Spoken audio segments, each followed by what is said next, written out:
Un pays comme la France, comme le Royaume-Uni, tu bombardes ou pas? En fait, t'as aucun intérêt à les bombarder, ils font le travail eux-mêmes.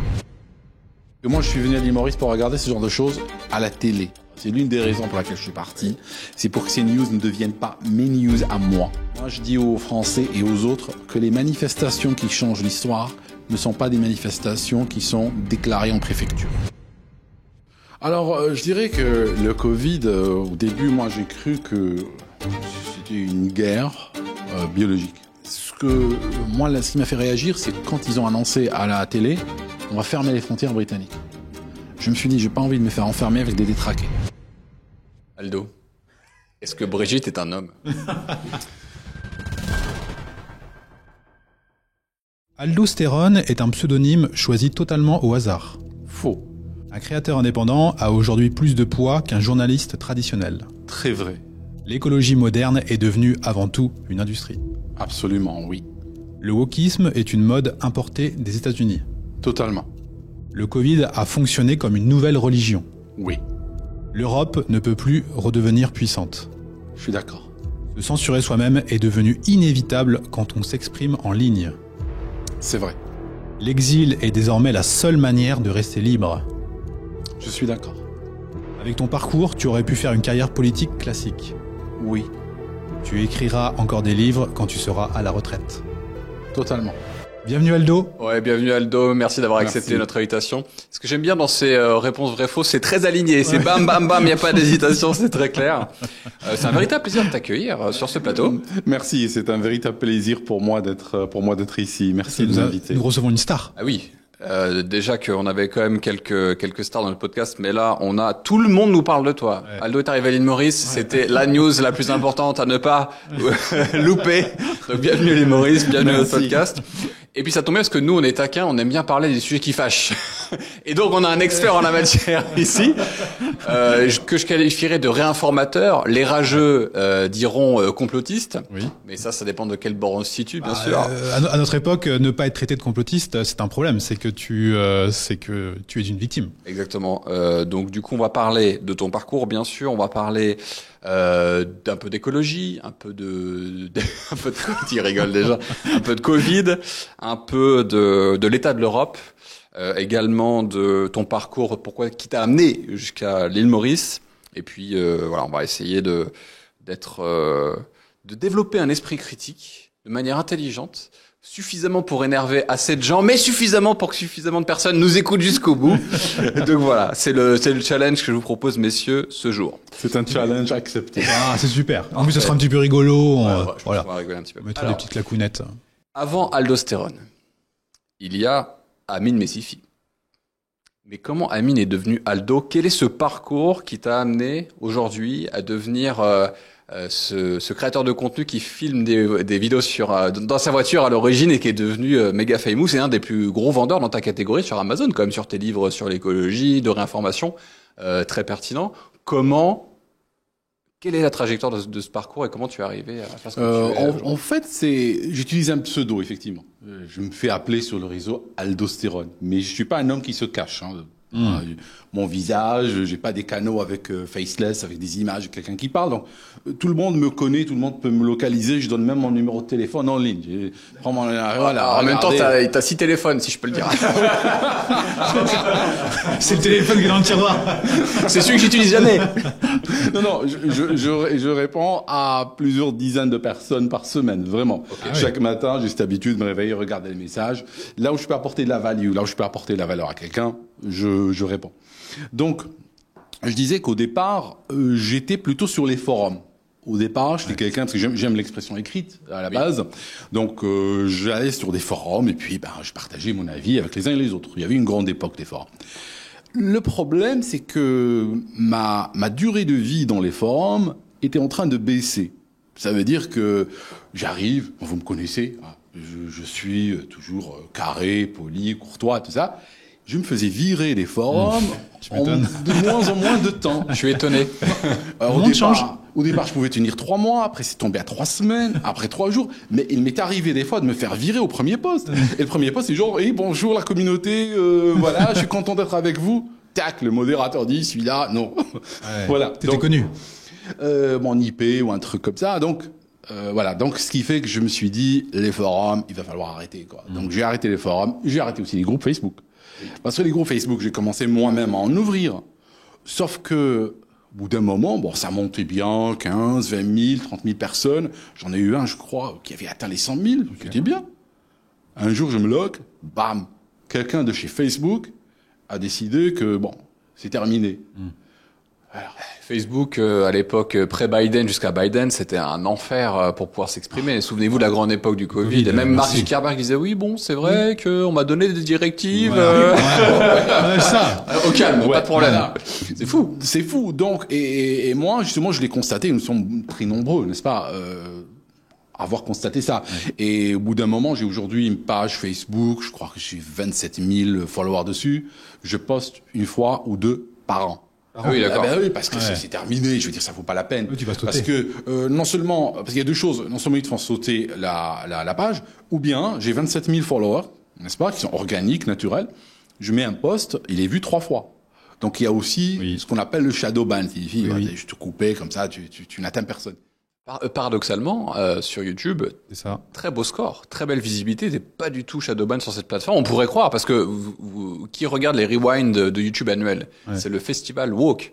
C'est genre Google qui t'impose, regardez ce qui était trop bien sur la plateforme, mais c'est des trucs que personne ne regarde, complètement éclatés, complètement woke, complètement LGBT, etc. Et en fait, des gars comme toi, même nous, on a un peu de trafic. Ouais, ça on n'est pas punis encore pour le moment. Non, pas encore. Mais bon, il faut savoir se tenir. Il faut connaître les règles de la maison, de bienséance. Voilà. Mais tu sais que, pardon de te couper, quand Google a été convoqué chez l'Assemblée nationale là pour le grand festival des influenceurs, et je crois que c'est la directrice de je ne sais plus quoi qui a expliqué que même si c'est légal, même si tout va bien, même si on peut pas t'attaquer, ils te mettent des petites barrières pour éviter que ta chaîne, par exemple, soit trop vue. Et toi, tu n'as pas subi ça. Oh, je sais pas, peut-être. Écoute, il y a des choses, il y a des fois des marqueurs statistiques. Il y a des marqueurs statistiques. Je te donne l'exemple de marqueurs statistiques. Tu arrives sur une vidéo, elle a été vue, par exemple, 1 million de fois. Tu vois, 1 million de vues. Après, quand tu regardes le nombre de commentaires, il y a 200 commentaires. Cette vidéo, il y a un défaut statistique énorme et tu sais que le gars derrière cette vidéo a acheté du trafic qu'il est en train d'envoyer. Parce que on peut acheter des vues, mais on peut pas acheter des commentaires. Forcément. Donc, par contre, ce que je vois chez moi, il y a un défaut statistique dans mon canal qui est l'inverse. Tu peux trouver une vidéo avec 4000 commentaires, vue 90 000 fois. Oui, donc c'est énorme. C'est énorme. Il y a une disproportion. J'ai l'impression que les vues sont assez freinées par rapport au nombre de commentaires. C'est le seul truc qui m'étonne. C'est le seul truc qui m'étonne des fois. Ça voudrait dire que t'as vraiment une communauté, enfin une fanbase qui est forte et qui, quoi qu'il arrive, est toujours en train d'aller voir chez toi, c'est quelque chose, quoi. Oui, ils sont là, ils commentent, je les invite à commenter parce que ça enrichit quand même le débat, ça m'enrichit aussi. Je regarde là et c'est vrai que ça me montre des fois des angles que moi-même dans la vidéo peut-être j'ai pas insisté dessus ou je les ai ratés ou c'est un angle mort dans mon raisonnement et c'est vrai que j'interagis beaucoup avec la communauté. Ça me permet de rebondir et de faire mon journaliste et de recadrer le débat de cette question qui est vite partie dans un débat sur les algorithmes. Si tu as une audience et si on t'écoute, c'est que tu es quelqu'un d'intéressant. Et donc on voulait en savoir plus pour ceux qui ont jamais entendu parler de toi. C'était le but de la première question. Qui est Aldostérone? Et quel est ton parcours? Parce que tu as commencé dans l'informatique, rien à voir, cybersécurité me semble-t-il, et puis après tu as décidé de t'exprimer et d'écrire, avoir un esprit critique sur Internet. J'ai tout fait en même temps. Si tu veux, au départ, je travaillais, j'étais salarié, comme on dit, n'est-ce pas? Salarié de mon état, je travaillais dans... Ça le fait marrer. C'est drôle. J'aime bien ce phrasé suranné, ce phrasé d'un autre temps. J'utilise ça exprès des fois dans les vidéos, bon, ça me fait rire. Mais je disais, bon voilà, j'étais dans la cybersécurité et en fait, j'évoluais dans le milieu de corporate. J'étais extrêmement bien payé, mais j'étais extrêmement insatisfait de ce que je faisais au jour le jour. Bien sûr, il y avait des fois des moments de satisfaction et tout ça, mais c'était rare, de plus en plus rare. Et en fait, à côté, j'écrivais, à côté, je faisais des vidéos. C'était, on va dire, à côté. C'était un hobby. D'ailleurs, pendant pratiquement 10 ans, mon canal YouTube n'était même pas monétisé. Il y avait même pas de monétisation sur le canal. Et les gens me disaient, oui, mais tu perds de l'argent et tout. Mais je m'en fous. 10 ans, je parlais aux gens, il y avait même pas de monétisation. Et à un moment donné, J'ai décidé de quitter le milieu corporate. À un moment donné, j'en pouvais plus. Tu avais commencé à faire tes vidéos dans ta voiture, tu étais encore dans le monde corporate? Oui, j'étais encore dans le monde corporate. C'était quand ça? Écoute, le canal Aldostérone a été créé, je sais plus, 2011, 2012. Ok. Ouais, donc Quelque chose comme ça, ouais, il y a longtemps. Il y a longtemps. D'ailleurs, mon premier canal, bien avant Aldostérone, a été créé vers 2007. Hein. Ok. C'était une époque où YouTube n'appartenait pas encore à Google. Ouais. C'est l'époque des forums, quand tu parlais C'est l'époque des forums, c'était une époque où tu faisais une vidéo, tu avais 300 vues, tu étais content. Et c'est une époque où on était grosso modo entre nous. Parce qu'on pouvait dire ce qu'on voulait, il n'y avait pas beaucoup de reach, il n'y avait pas de vidéo YouTube qui faisait scandale. Donc, si tu veux, l'enjeu n'était pas très important. C'est après qu'on a commencé à se surveiller. C'est après, quand YouTube a pris de l'ampleur, que là, il fallait faire gaffe. Parce qu'il y avait un enjeu quand même derrière.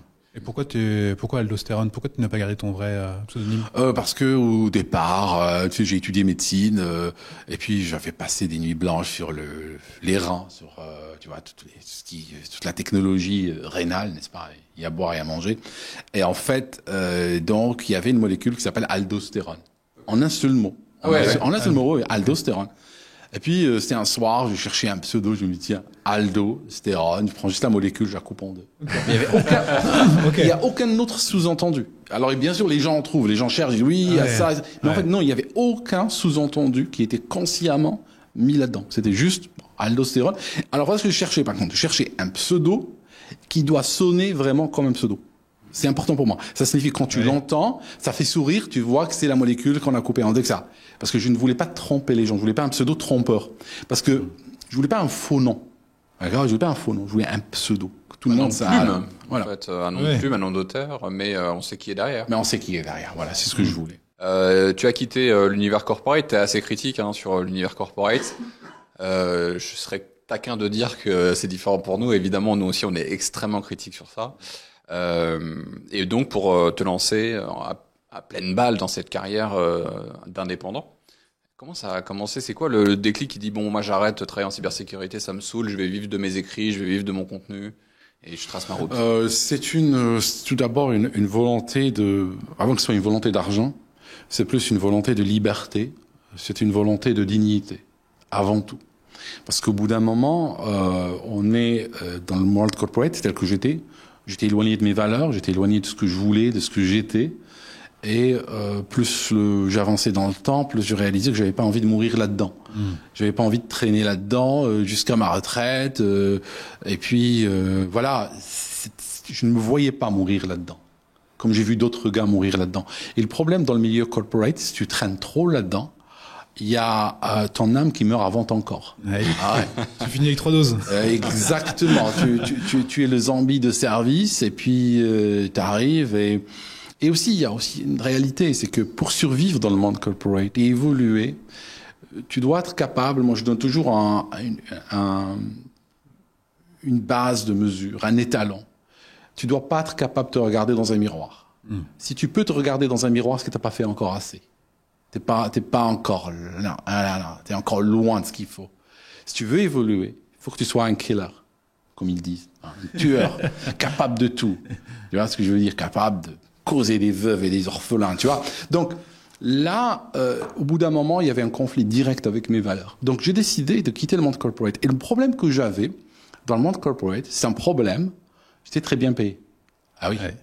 Oui, c'est un problème. Ça devient une prison. Bien sûr.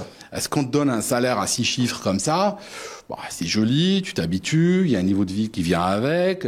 Alors après, juste laisser tomber, c'est pas évident. Pas évident du tout. Donc, c'est prison. Et en fait, voilà comment j'ai raisonné. Je me suis dit, si je quitte le milieu corporate, allez, soyons sincères, je vais probablement diviser mon revenu par 3. Je vais prendre un hate, je vais couper mon revenu par 3. Après, je me suis dit comme ça. Je me suis dit, 30% de mon revenu, 100% de ma liberté. 30% de mon revenu, 100% de ma dignité. What's about that? Et tu retrouves ton miroir le matin. Exactement. Plus le miroir le matin, qui est le bonus. Ouais. Et c'est ce que j'ai fait. Donc, j'ai pris le coup, je me suis dit, allez, je fais le saut. Ah, bien sûr, c'était dur, c'est un saut dans le vide. Et c'est vrai que les 6 premiers mois, je suis en train de me dire, j'ai fait une connerie. C'est humain, c'est naturel. Bien sûr. On se dit, écoute, t'as fait une connerie, tu arrêtes là, Tu vas rentrer dans le rang. Tu vas rentrer dans le rang, tu vas contacter un tel, tu vas lui envoyer ton dernier CV, tu vas faire amende honorable. Tu vas dire pardon. Voilà. Et puis tu reviens sous les néons. Et en fait, ce que j'ai fait, c'est que quand j'ai quitté le monde corporate, alors effectivement, le premier mois, c'était 30% de mon revenu. Mais le deuxième mois, c'est 35% de mon revenu. 6 mois plus tard, c'était 60% de mon revenu. 1 an plus tard, j'avais atteint mon dernier revenu salarial. Et là, j'ai réalisé qu'il y avait une vie après le monde corporate. Eh ben oui, on n'est pas mort, on va pas aller sortir de là puis mourir dans le caniveau, finir SDF avec ta femme et tes enfants qui te laissent tomber et puis un jour le SAMU social arrive et te donne de la soupe. Non. C'est vraiment une vie après la mort, alors. Il y a une vie après la mort, il y a une résurrection, voilà.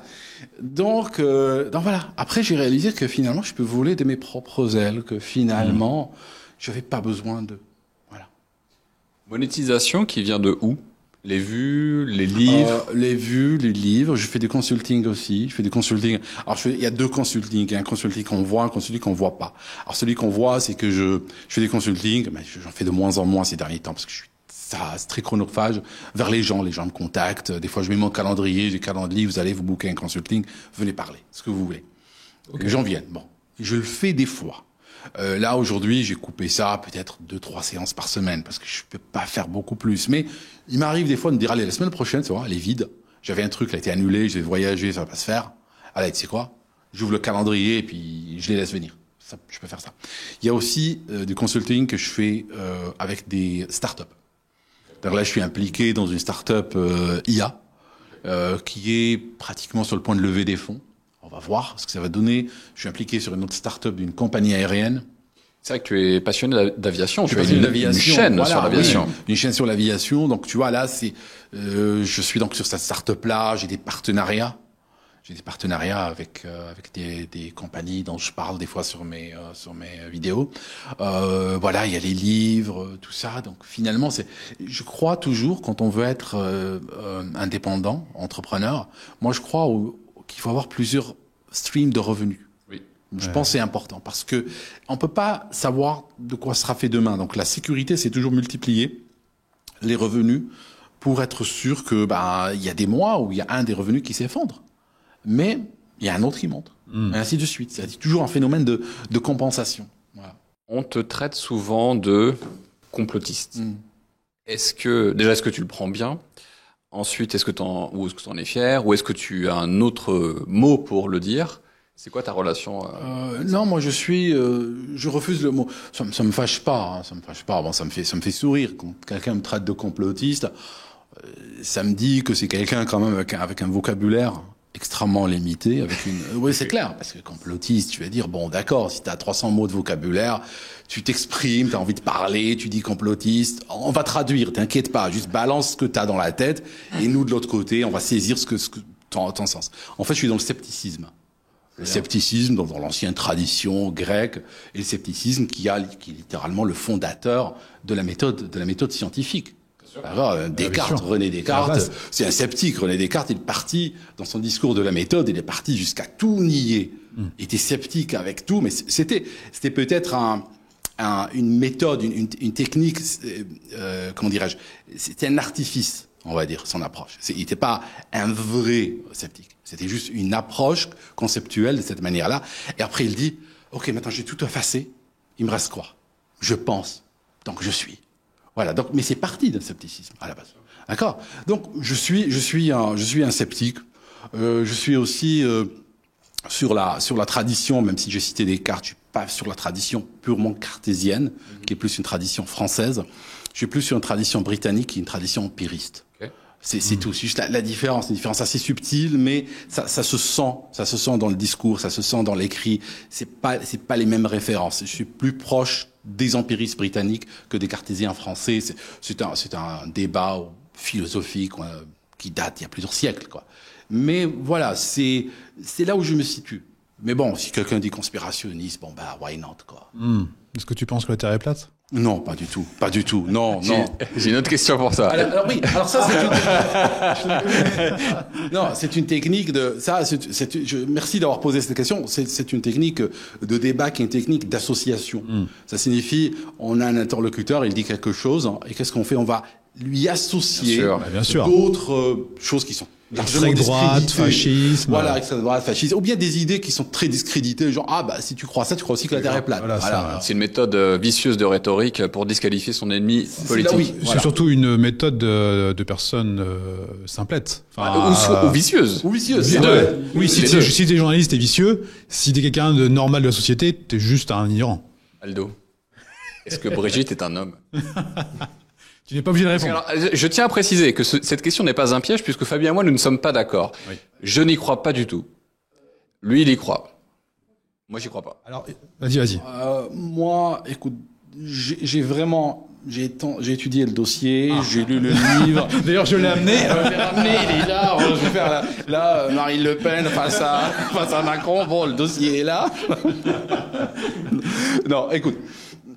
Moi, on m'a traité de conspirationniste. Cela dit, ça ne veut pas dire que du moment que je vois une idée dans l'air du temps, je vais la saisir. Du moment qu'elle est anti-establishment, c'est anti-Macron, c'est à la mode, je vais la suivre parce que voilà, c'est anti-Macron. C'est pas ça comme ça que je travaille. Je travaille, que ce soit des vérités, que ce soit des propositions qui viennent de l'État, des entreprises, des banques, des fonctionnaires, des journalistes, de tout finalement. Je juge sur pièce. C'est tout.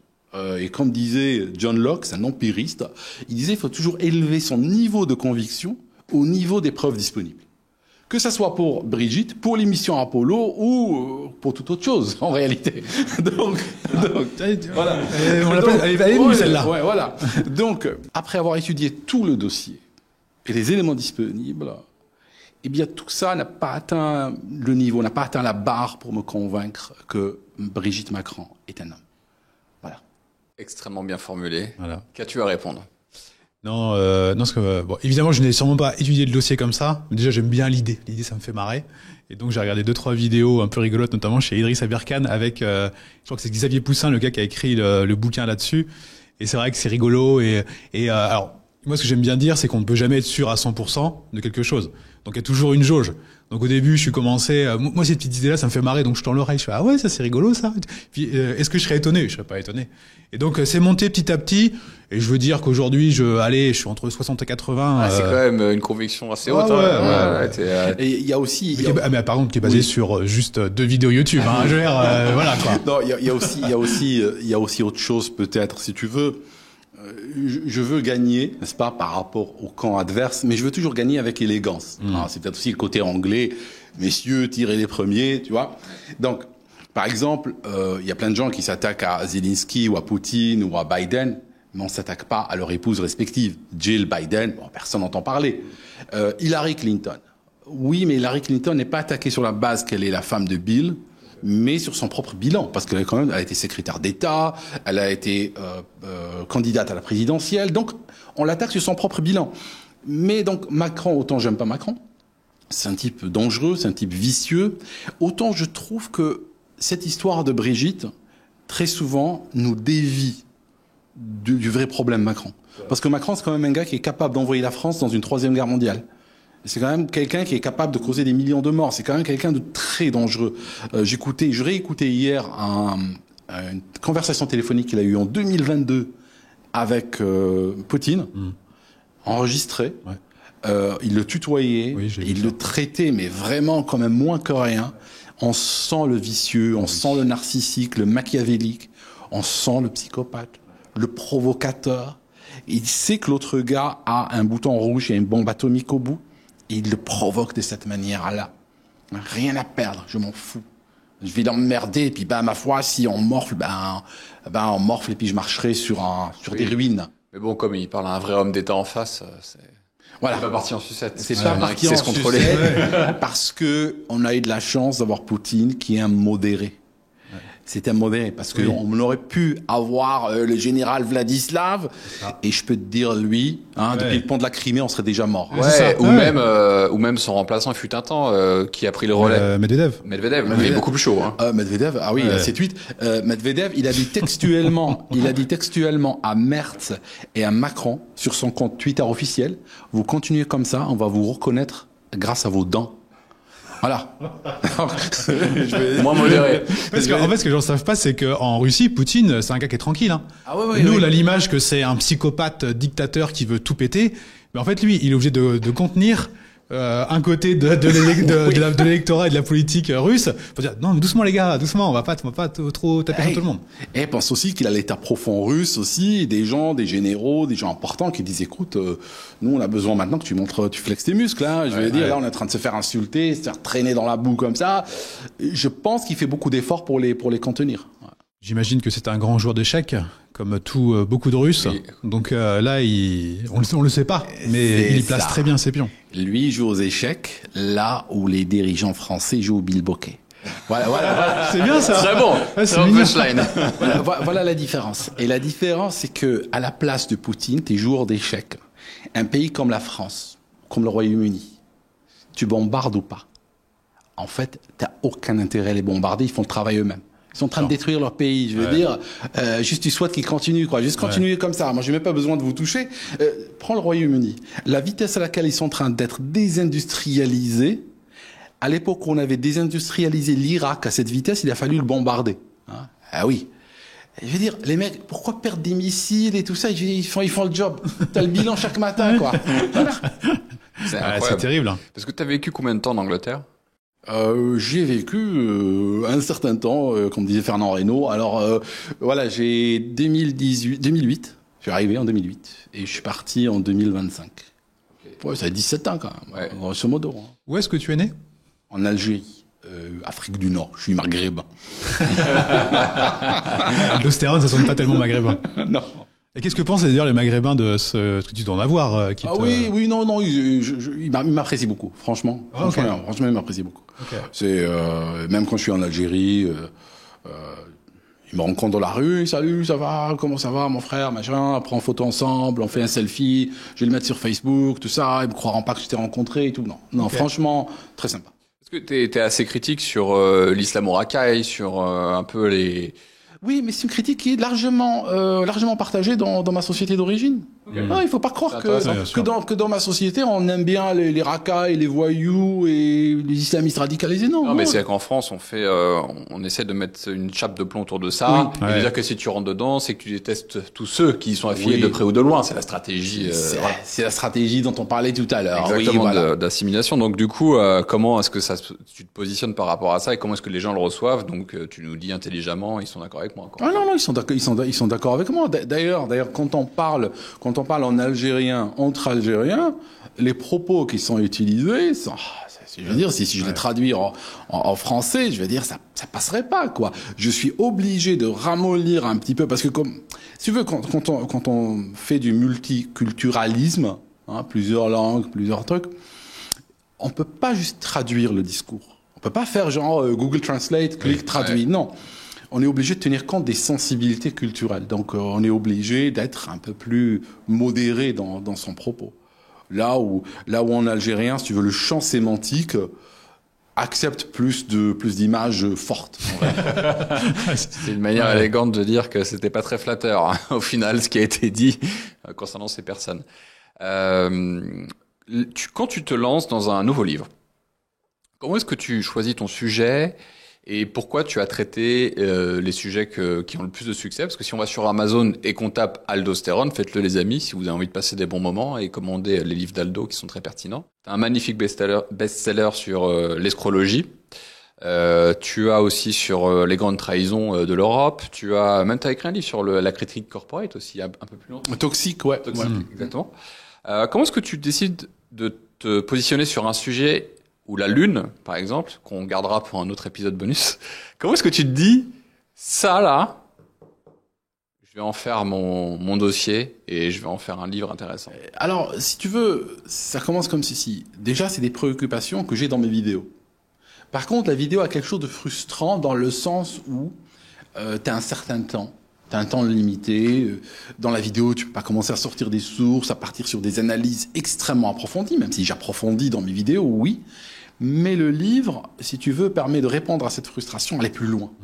Maintenant, cette fois-ci, ces sujets que j'ai évoqués dans les vidéos, ce sera des chapitres de livres, mais là, je vais aller plus profond. Je vais les connecter à ce qu'on vit aujourd'hui, à ce qu'on vivra demain. Je vais les connecter au monde politique, au monde artistique, à beaucoup d'éléments, des tenants et des aboutissants qui sont pas faciles à faire passer dans une vidéo, à moins que je fasse une vidéo de 20 heures.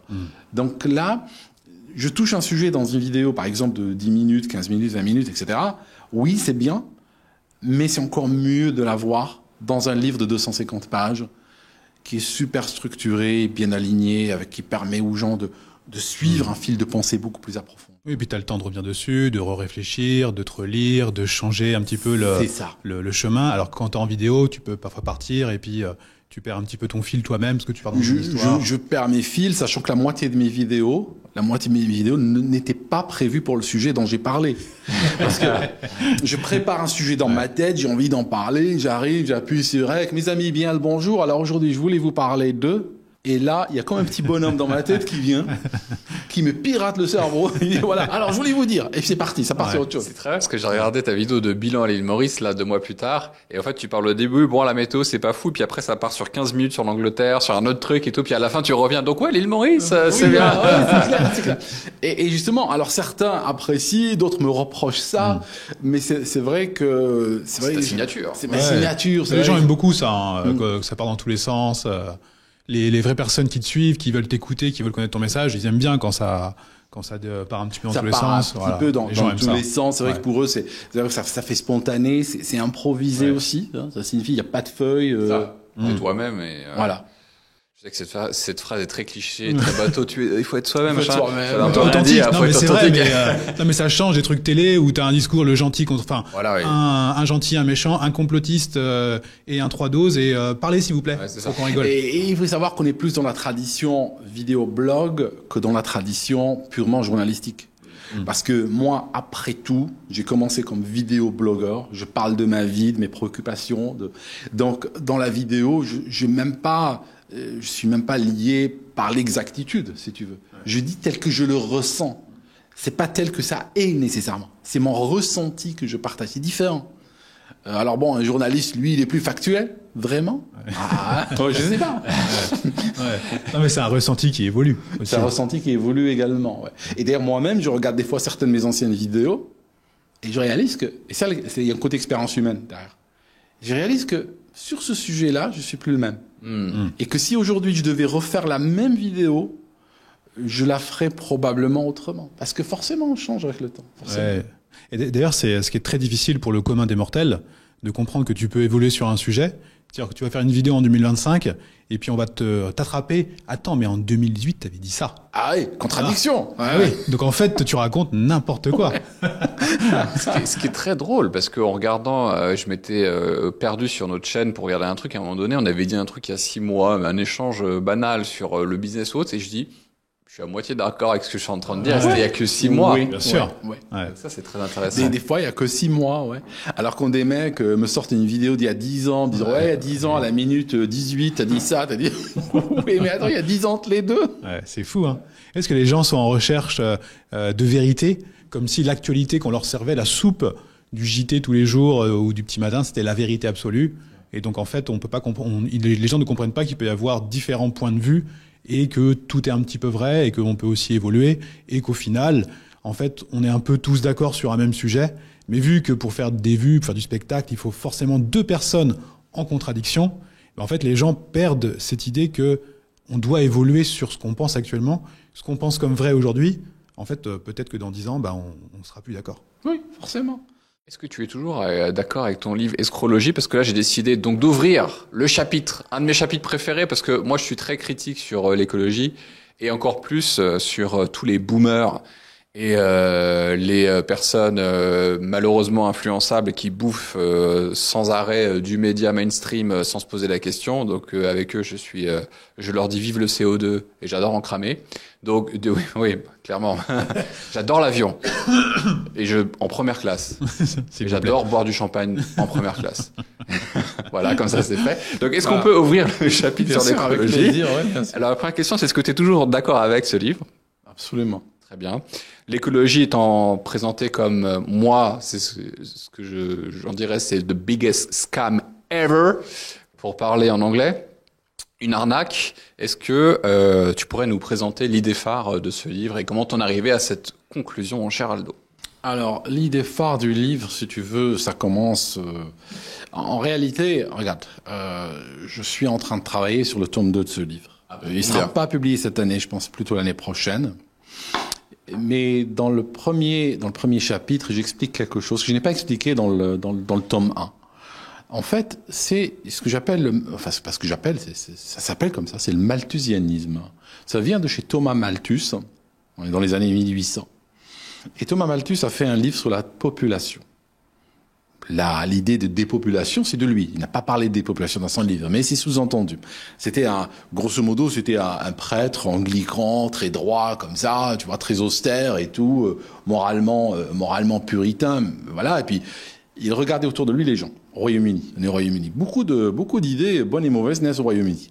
Il regarde les gens autour de lui, et il voit ses ouvriers qui travaillent toute la semaine. La fin de la semaine, ils vont toucher leur solde, ils étaient payés à la semaine. Et après, ils vont se bagarrer, ils vont boire, ils vont tout dépenser, tout ça. Et puis lui, il regardait ces gens avec mépris. Voilà. Et ce mépris-là, il va le traduire dans un livre. Ce livre est extrêmement influent chez les élites jusqu'à maintenant. Alors, Darwin a été extrêmement touché par Darwin qui était aussi britannique, Charles Darwin, voilà. Sa femme, étaient des gens qui étaient dans l'industrie, donc ils étaient bien aux premières loges pour voir un petit peu la survie du plus fort. Parce que quand Darwin parle de la survie du plus fort, la bataille pour les ressources et tout ça, après il traduit ça dans le règne naturel. Je vais dire, Karl Marx l'a traduit dans le règne social. Je vais dire, Karl Marx, Darwin, c'est la même histoire. Juste Darwin aurait pu écrire le Capital. Et en fait, si tu veux, Darwin cite Malthus dans son livre, d'accord. Il cite dans la préface de son livre, il cite Thomas Malthus, qu'il appréciait beaucoup, alors que l'autre, Karl Marx, s'est juste arrêté juste là avant de traiter Malthus de fils de, d'accord. Alors, et en fait, si tu veux, la vision malthusienne, que les gens, surtout les gueux, sont très nombreux, et c'est de leur faute s'ils sont pauvres. C'est un phénomène biologique. Ils sont juste nombreux, ils sont pauvres. C'est normal, c'est consubstantiel à leur nombre. On peut rien faire. C'est ça qui a fait que Karl Marx, justement, l'a traité de tout. Et il a dit qu'il est en train de justifier, justement, la misère de la masse. Et qu'il est en train de donner une philosophie et une explication qui va très bien, qui sied très bien aux élites. Donc, à partir de là, on arrive à aujourd'hui. On arrive à 2025. C'est quoi l'idée? L'idée, c'est ceci. Tu as 1 million de personnes, population. Tu as 1 million de personnes. Alors, ce que tu peux faire, tu as envie, tu es malthusien. Tu trouves qu'ils sont trop nombreux. Tu peux t'en débarrasser, comme à l'époque du Rwanda, quoi. Tu peux. Bon, ça, c'est brutal, quand même. Je veux dire, voilà, c'est pas simple, ces choses-là. Alors, tu as une autre méthode. Tu vas les appauvrir, mettons, de 80%. Tu les appauvris de 80%. Par des taxes, par des prélèvements, des interdictions, des quotas, des machins, tu les appauvris. Finalement, leur impact en termes de population, dans la vision malthusienne, c'est comme si tu n'avais que 200 000 personnes. Eh ben oui, forcément. Tu avais 1 million de personnes. Si tu comptes leur consommation de chauffage, de climatiseurs, de viande, de bouffe, les kilomètres parcourus en voiture, les kilomètres parcourus en avion, tout ça, si tu les appauvris de 80%, tu réduiras tout ce que je viens de citer, toute cette liste, de 80%. Donc c'est comme si tu avais moins de population. Donc on est dans une logique de dépopulation, dans une optique malthusienne. Le malthusianisme, si on veut vraiment... Alors le livre de Malthus, il a un avantage, il se lit très facilement, il fait, je crois, 180 pages, très petit, vraiment très petit, c'est pas très grand comme livre. Il se lit, on peut le lire en 2 jours. Donc il est simple aussi, hein, c'est pas quelqu'un qui écrit de manière compliquée, donc il est assez léger, c'est pas Hegel. Donc il écrit légèrement. Et je dis que aujourd'hui, si j'ai besoin d'une seule philosophie que je peux adosser au nom d'un pays, par exemple, je dis République française, allez, rajoute-moi un seul mot définissant République française malthusienne, Royaume-Uni malthusien, C'est là. Et là, on va arriver à l'escrologie. On va arriver à ce que l'écologie punitive. C'est une manière de dire, dans une logique malthusienne, il n'y a pas assez de ressources pour tout le monde. Il n'y a pas assez d'air. Alors, quand on parle de CO2, on dit le carbone. Bon, carbone, j'ai étudié la chimie dans le passé. Le CO2, c'est pratiquement le résultant de beaucoup d'équations chimiques qui sont des équations qui génèrent de l'énergie à partir d'hydrocarbures. Alors, pour faire très simple, si on consomme un hydrocarbure, pétrole, essence, diesel, tout ça, même notre corps, en réalité, on va aboutir à quoi? On va aboutir à de l'eau, vapeur d'eau, pot d'échappement à la voiture le matin, on voit la vapeur d'eau, et du CO2. Donc le CO2, en réalité, tu captures avec le CO2 la quantité d'énergie consommée. Donc en réalité, on veut réduire l'énergie consommée. Et donc c'est pour ça que l'appauvrissement que sont en train de vivre aujourd'hui les pays comme la France, le Royaume-Uni, c'est pas un appauvrissement qui est accidentel. Non, c'est un appauvrissement programmé. C'est une destruction programmée, une décroissance. Maintenant, le mot gentil, décroissance. C'est décroissance, ça veut dire que on va vers le chômage de masse, vers la misère, vers les classes moyennes qui se déclassent, qui deviennent des classes pauvres. Les pauvres, eux, voilà, ils seront. On a au Royaume-Uni des gens qui n'arrivent pas à manger. On a des millions d'enfants qui vivent dans la pauvreté. Et ça, c'est par design. Et ça, c'est l'escrologie qui l'amène. Et je vais dire un truc. Le seul mot positif que je peux dire sur l'escrologie, à ceux qui nous regardent, c'est que l'escrologie, elle a un avantage. C'est la dernière idéologie européenne. Je prédis qu'il n'y aura aucune idéologie derrière l'escrologie. Et la raison, c'est qu'une fois qu'on est biafré, une fois qu'on est affamé, qu'on est en train de chercher de la nourriture, chercher un pain, on n'a pas beaucoup de disposition d'esprit pour inventer des idéologies. Là, on est reconnecté avec la réalité. Donc, l'escrologie, c'est ce qui reconnectera l'Occident à sa réalité, sinon on ne sort pas. Voilà. Et tu penses que ça va durer combien de temps encore, l'escrologie? Parce que là, ça veut dire que si c'est la dernière idée... Parce que moi, j'ai l'impression qu'on n'est pas sur la fin de l'escrologie, mais ça va pas durer, quoi. Il y a des milliards, malheureusement, derrière. Il y a beaucoup d'argent. Tu crois que ça va continuer encore parce que contrairement au wokisme, le wokisme, il n'y a pas beaucoup d'argent derrière. Ça appauvrit. Toutes les marques ont essayé, sont revenues en arrière. Exactement. On voit en ce moment la campagne de Sydney Sweeney, l'actrice qui est assez belle, assez pulpeuse, qui a fait une pub pour American Eagle, je crois, ou un équivalent, un jeans. Et la baseline, la signature, c'était Sydney has great jeans, gène barré, et jeans, pair of jeans à la place. En gros, c'est un jeu de mots. En fait, elle est belle, non pas parce que c'est une bombe et qu'elle a de beaux gènes, mais parce qu'en fait, regardez, elle porte les bons jeans, c'est un petit peu un jeu. Et des woke ont été outrés, le gauchisme a été outré en disant Troisième Reich. Tu vois, genre. J'ai pas compris. Du coup, parce qu'en fait, comme elle est blonde aux yeux bleus, et qu'elle est belle, blanche et blonde, il y a un jeu de mots sur regardez, elle est bien foutue, etc. Mais en fait, c'est pas ses gènes, c'est ses jeans. Tu vois. Et au fait, le fait qu'on parle de gènes et qu'il soit des beaux gènes associés à une blonde aux yeux bleus à forte poitrine, mon Dieu, crime de lèse-majesté en 2025, totalement interdit. Sauf que c'est le reflet d'une réalité. Campagne à succès phénoménal, en termes de valorisation boursière, la vente de jeans ultra accélérée, ça a été un succès énorme. Et en fait, je pense que ça c'est le symbole post-Trumpiste, post-Trump 2 sur le retour au sens basique des choses, de ce qui marche. On l'a vu, pour moi, le meilleur exemple ou contre-exemple, devrais-je dire, sur une pub, une approche woke, c'est Jaguar. Le nouveau branding de Jaguar a tué Jaguar. Complètement tué Jaguar. Ils ont fait moins 98% de chiffre d'affaires en une année après leur rebranding woke. Même le CEO s'est fait dégager.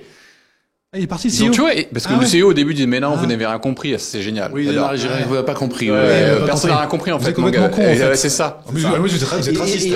Il insulte sa clientèle. En plus, il insulte sa clientèle. C'est ça qui est extraordinaire, c'est que Jaguar, en plus, c'est anglais Jaguar. Donc c'est vraiment l'establishment, les mecs qui ont du pognon, les mecs qui ont des Rolex. Ils l'ont vendu, je crois. Alors, ne me citez pas là-dessus. Je crois que ils ont vendu ça à Tata Motors.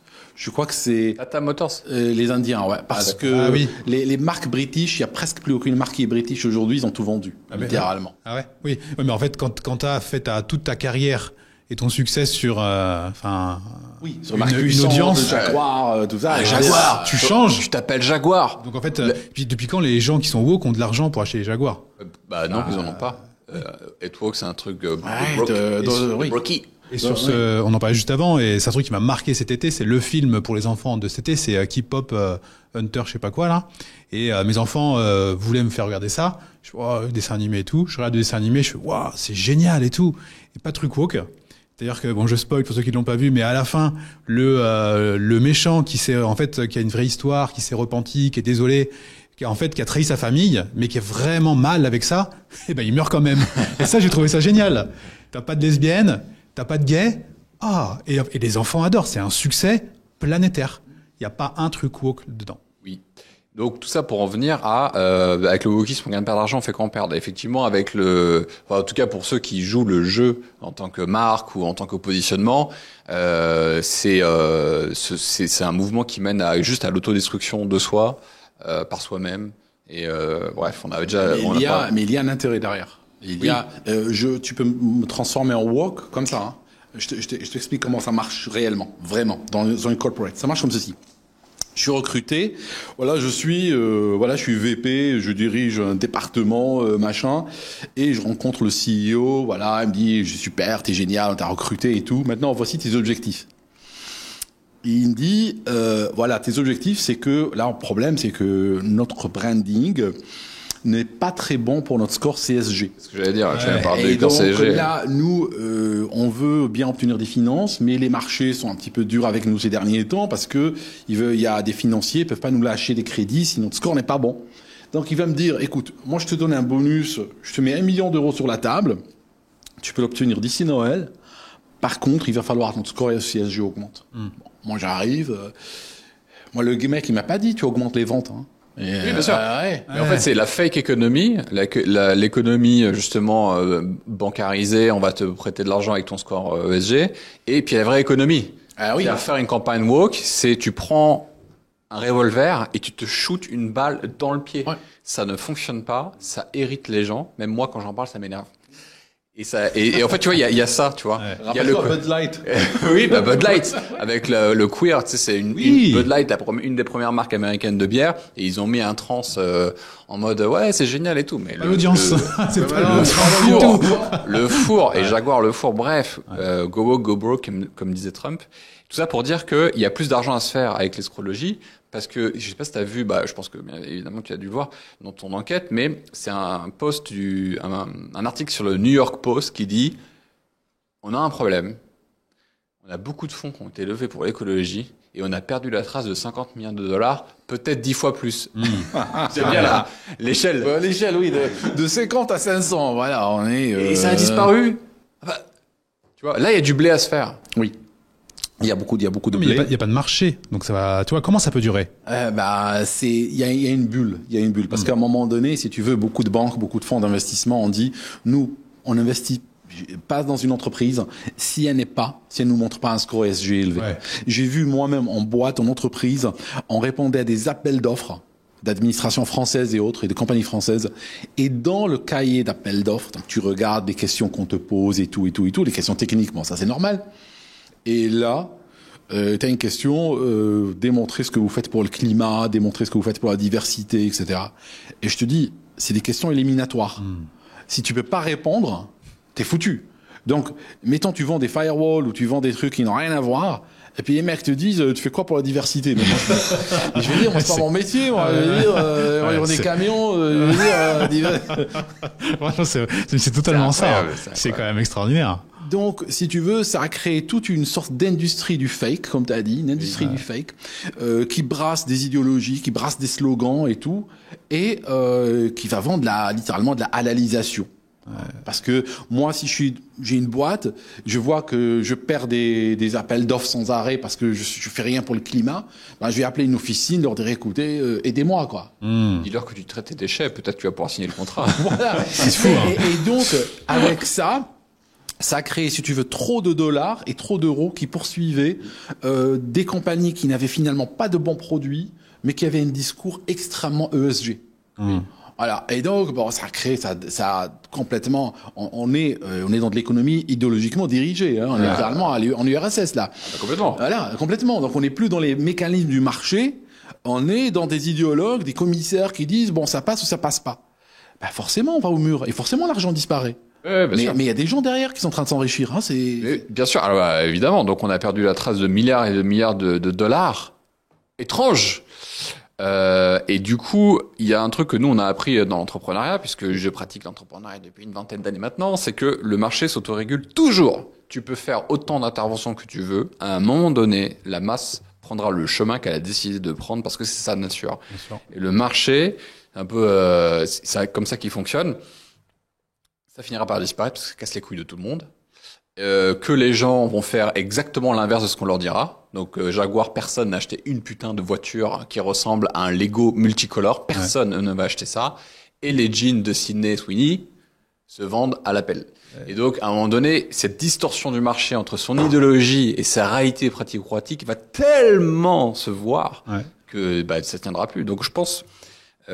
c'est très juste quand tu dis que l'astrologie c'est une des dernières religions parce qu'effectivement le résultat final c'est l'autodestruction, mais sur le marché pour moi je mets ma main à couper que les scores ESG en ce qui concerne la diversité en tout cas, peut-être que l'écologie on n'y est pas encore, mais pèseront beaucoup moins à l'avenir parce que la langue principale des Américains qui nous ont importé cette merveille, la langue principale et la valeur principale d'un Américain c'est toujours le business au-dessus de tout. C'est la principale religion, c'est ça. T'as Dieu et le dollar qui est quasiment au même niveau. Et si tu portes atteinte à ces intérêts majeurs, eh bien, en fait, à un moment donné, tu seras déclassé, tu vois. Donc, business first. T'as un truc qui pondère ça, c'est l'argent des impôts. Donc, ce qu'on en fait. Et vu qu'on est sur une abrutisation de la société, tant que t'as des gens, en fait, qui comprennent rien et qui sont capables, comme hier sur le Tour d'Espagne, je crois, de bloquer l'étape Free Palestine, ils ont été obligés de bloquer à Bilbao l'étape de la Vuelta parce que il y avait des mecs qui couraient sur les coureurs à vélo avec drapeau Palestine. C'est quoi le rapport? Oui. Mais donc en fait, tant que tu as des gens qui sont abrutis comme ça et qui continueront, ça alimente toujours la machine. Après, c'est ce que je pense, c'est mon avis. Mais je pense quand même qu'au final, le marché s'autorégule toujours et que K-pop Demon Hunters est pour moi un symbole très fort du retour au normal. T'as quand même ces deux boys bands, femmes, hommes qui s'affrontent et les jeunes femmes adore les bad boys à la mâchoire carrée et aux cheveux brillants. Enfin, je veux dire, il n'y a pas plus binaire que ça. Tu vois, pour moi, on a fait retour aux années 90. Ouais, mais il y a quelque chose de structurel qui permet justement à ces histoires de ESG de perdurer, ce qui a un intérêt derrière. J'en parle dans le deuxième version du livre, de tome 2 en réalité, c'est pas une nouvelle édition, c'est un tome 2. C'est la décommodification. C'est-à-dire que lorsqu'on est dans une économie très compétitive, comme l'économie occidentale, eh bien, il y a beaucoup d'opérateurs, mettons l'électricité, les fournisseurs d'électricité. Il y en a un qui affiche un prix, l'autre, il est obligé d'afficher moins, puis moins. Puis à un moment donné, il n'y a plus personne qui fait du bénéfice. Parce que on est juste en train de se bouffer les marges des uns des autres. Donc, à ce moment-là, moins je sors avec mon électricité, parce que elle devient une commodité, l'électricité. J'ai besoin de quoi à la maison 220 volts, 50 Hz. Après, je m'en fous. Du moment qu'elle a ses caractéristiques techniques, moi, ça me suffit. Oui, mais là, il y en a un qui arrive dans l'équation qui dit mon électricité, elle a 220 volts, 50 Hz, et elle est verte. Et là, c'est plus une commodité. Là, oui, c'est vrai qu'elle est plus chère. Oui, il y a des subventions derrière, mais elle est verte. Donc, on rajoute un adjectif à quelque chose qui est complètement indifférencié. Je suis totalement d'accord. C'est ce qu'enseigne Alex Hormozy, qui est un marketeur américain brillant sur ça et qui dit une chose très vraie, c'est qu'il faut sortir d'être une commodité pour aspirer les gens sur d'autres valeurs et sur d'autres promesses. Mais il y a un truc, moi, où j'en suis arrivé à une conclusion, c'est que être green et être LGBT, c'est une commodité aujourd'hui. C'est la commodité standardisée de Google, de tout le monde. T'as Alphabet, qui est Google, Apple, etc. C'est un arc-en-ciel dans ton putain de bureau. C'est une commodité en 2025. Donc du coup, moi, je pense que justement, on va en sortir. Et là où je voulais en venir, c'était que la preuve que le business et la langue, c'est pas l'anglais, la langue parlée du monde, c'est le business. Sam Altman, PDG de OpenAI, démocrate, Silicon Valley, juif homosexuel. On est dans le cœur nucléaire de la Silicon Valley. C'est très bien, c'est pas une critique, c'est une observation. C'est OK, il n'y a pas de souci avec ça. Mais il dit, Oui, alors maintenant vous levez beaucoup de fonds et avec Trump vous avez des gros projets, mais Trump il est démocrate quand même, c'est pas trop votre bord politique. Et il dit non mais moi maintenant je suis devenu apolitique, j'ai plus de parti politique. Ah bah voilà. Et pour moi ça, évidemment. Pour moi ça, mais ouais c'est un marqueur très fort. Après il a pas le choix. C'est évident. Il a pas le choix parce que Trump a quand même une vraie aura sur les boîtes américaines et quand ça va changer de bord, ils changeront de bord aussi. Il pourrait dire comme le patron d'Apple. Il a pas ce discours-là, le patron d'Apple, comment il s'appelle, le grisou. Tim Cook ouais. ne dirait jamais ça. Ouais. Il dirait on n'a pas les mêmes opinions politiques, mais c'est pas grave. Je travaillais avec le président Trump sur des projets passionnants pour l'Amérique. Ouais. C'est génial. Ouais. Sam Altman te dit je suis orphelin de la politique. Ouais. Si t'es orphelin politique, ça veut dire quoi? C'est-à-dire que ta religion c'est le business. Ah, évidemment. C'est le business first. Et ça, pour moi, c'est le dernier rempart. Tu vois, nous, on va directement, en tout cas, c'est ce que je pense, directement vers l'autodestruction. Parce qu'on est complètement con en Europe, tu vois, on avale tous ces trucs, c'est génial, tous à la forêt, tous en forêt, on se libère, pas d'électricité, décroissance, génial, bing, bing, bing. Les Américains sont en un sens de la survie beaucoup plus affûté, où eux, c'est dès que ça touche le dollar, c'est mort, c'est le plafond, tu ne vas pas en dessous, c'est impossible, tu ne tues pas notre économie, c'est notre guerre, on est des concurrents. C'est la différence fondamentale avec les Européens. Ah, je pense. Là où l'Européen, tu détruis son économie, mais du moment que idéologiquement c'est carré. C'était pour la bonne cause. Ouais, mais tu vas mourir, c'est pas grave. Oui, c'est ça. En fait, des fois, j'utilise peut-être un terme un peu extrême. Je dis que c'est de l'arianisme idéologique. Ça signifie, moi, je suis moralement supérieur. C'est vrai que je m'enfonce dans la misère. C'est vrai qu'il y a le chômage en Europe. On n'a pas le supply d'énergie. On sait même pas comment on va nourrir nos industries demain. Mais j'accueille le monde entier chez moi. Voilà. Et moi, je donne des leçons. Et moi, j'agis pour le climat. Moi, j'agis pour la diversité. Alors, c'est vrai que je suis dans la misère. Oui, mais je suis moralement supérieur. C'est ça. Ouais. Mais c'est ce que je dis, en fait, c'est continuer à abrutir les gens avec ces choses-là. On en vient à s'autodétruire. Et c'est l'exemple que tu as pris sur l'électricité. Et justement, je serais curieux de savoir les chiffres aujourd'hui des gens qui consomment vraiment de l'électricité verte. Tu vois? Parce que j'ai bossé justement chez Direct Energy à l'ouverture du marché d'électricité aux particuliers. Et ce que tu as dit est très juste, c'est que l'objectif en fait des nouvelles entreprises entrantes, c'était d'aller à la Commission européenne pour plaider la cause qu'il fallait que l'Europe régule le prix du mégawattheure que leur revendait EDF. C'est-à-dire que les Français se sont vraiment fait avoir, mais en beauté monumentale. On est venu avec un discours commercial en leur disant tu payes ton kilowattheure 10 centimes chez EDF, chez nous c'est 10% de moins. Tu payes 10% de moins, les gens disent ah trop bien. Sauf que en même temps, ils essayaient de faire en sorte d'augmenter le prix du mégawattheure à la revente, tu vois, pour qu'ils puissent marger. Donc on a vraiment dupé les Français. Et l'autre truc rigolo, c'est en effet sur l'électricité verte, mais il y a personne qui prenait le truc à électricité verte au même prix. Hein.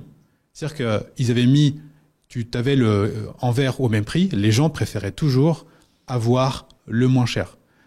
Après, ça peut être changé aujourd'hui justement avec l'idéologie. Nous, ce qu'on a au Royaume-Uni, c'est que le vert, on est obligé de le payer qu'on l'ait ou qu'on ne l'ait pas, parce qu'on a des subventions, et le prix des subventions est prélevé sur les factures de tout le monde. Oui, c'est obligatoire. C'est obligatoire. Ouais. Donc finalement, je prends, c'est vrai que l'opérateur le moins cher, le plus stable, le plus fiable, qui n'est pas vert, mais au final, dans ma facture, il y a des taxes vertes, des prélèvements verts qui iront vers ces officines idéologiques qui n'ont aucune raison d'exister parce que elles ont un impact inflationniste.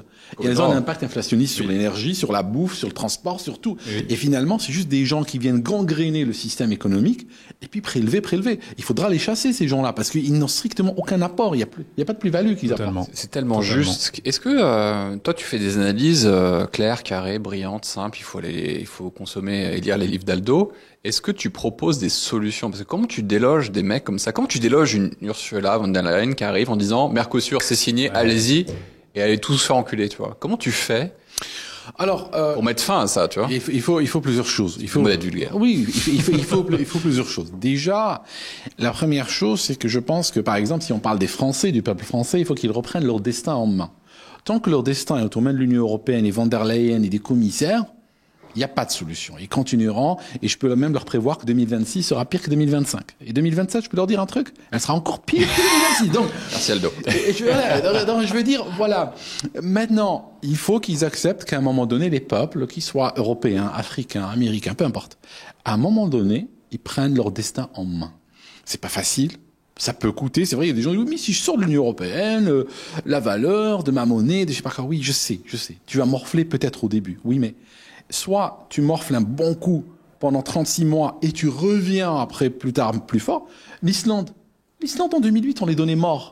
L'Islande, quand ils ont laissé les 3 grandes banques couler, ils ont dit, vous avez fait de mauvaises affaires, nous, on vous laisse couler, on s'en fout. On va pas vous payer. Après, je me rappelle les médias britanniques, McDonald's vient de quitter l'Islande. Ils vont mourir, les Islandais. C'est terminé. McDonald's est parti. Si McDonald's est parti. C'est McDonald's est parti, c'est que vraiment, t'es mort, quoi.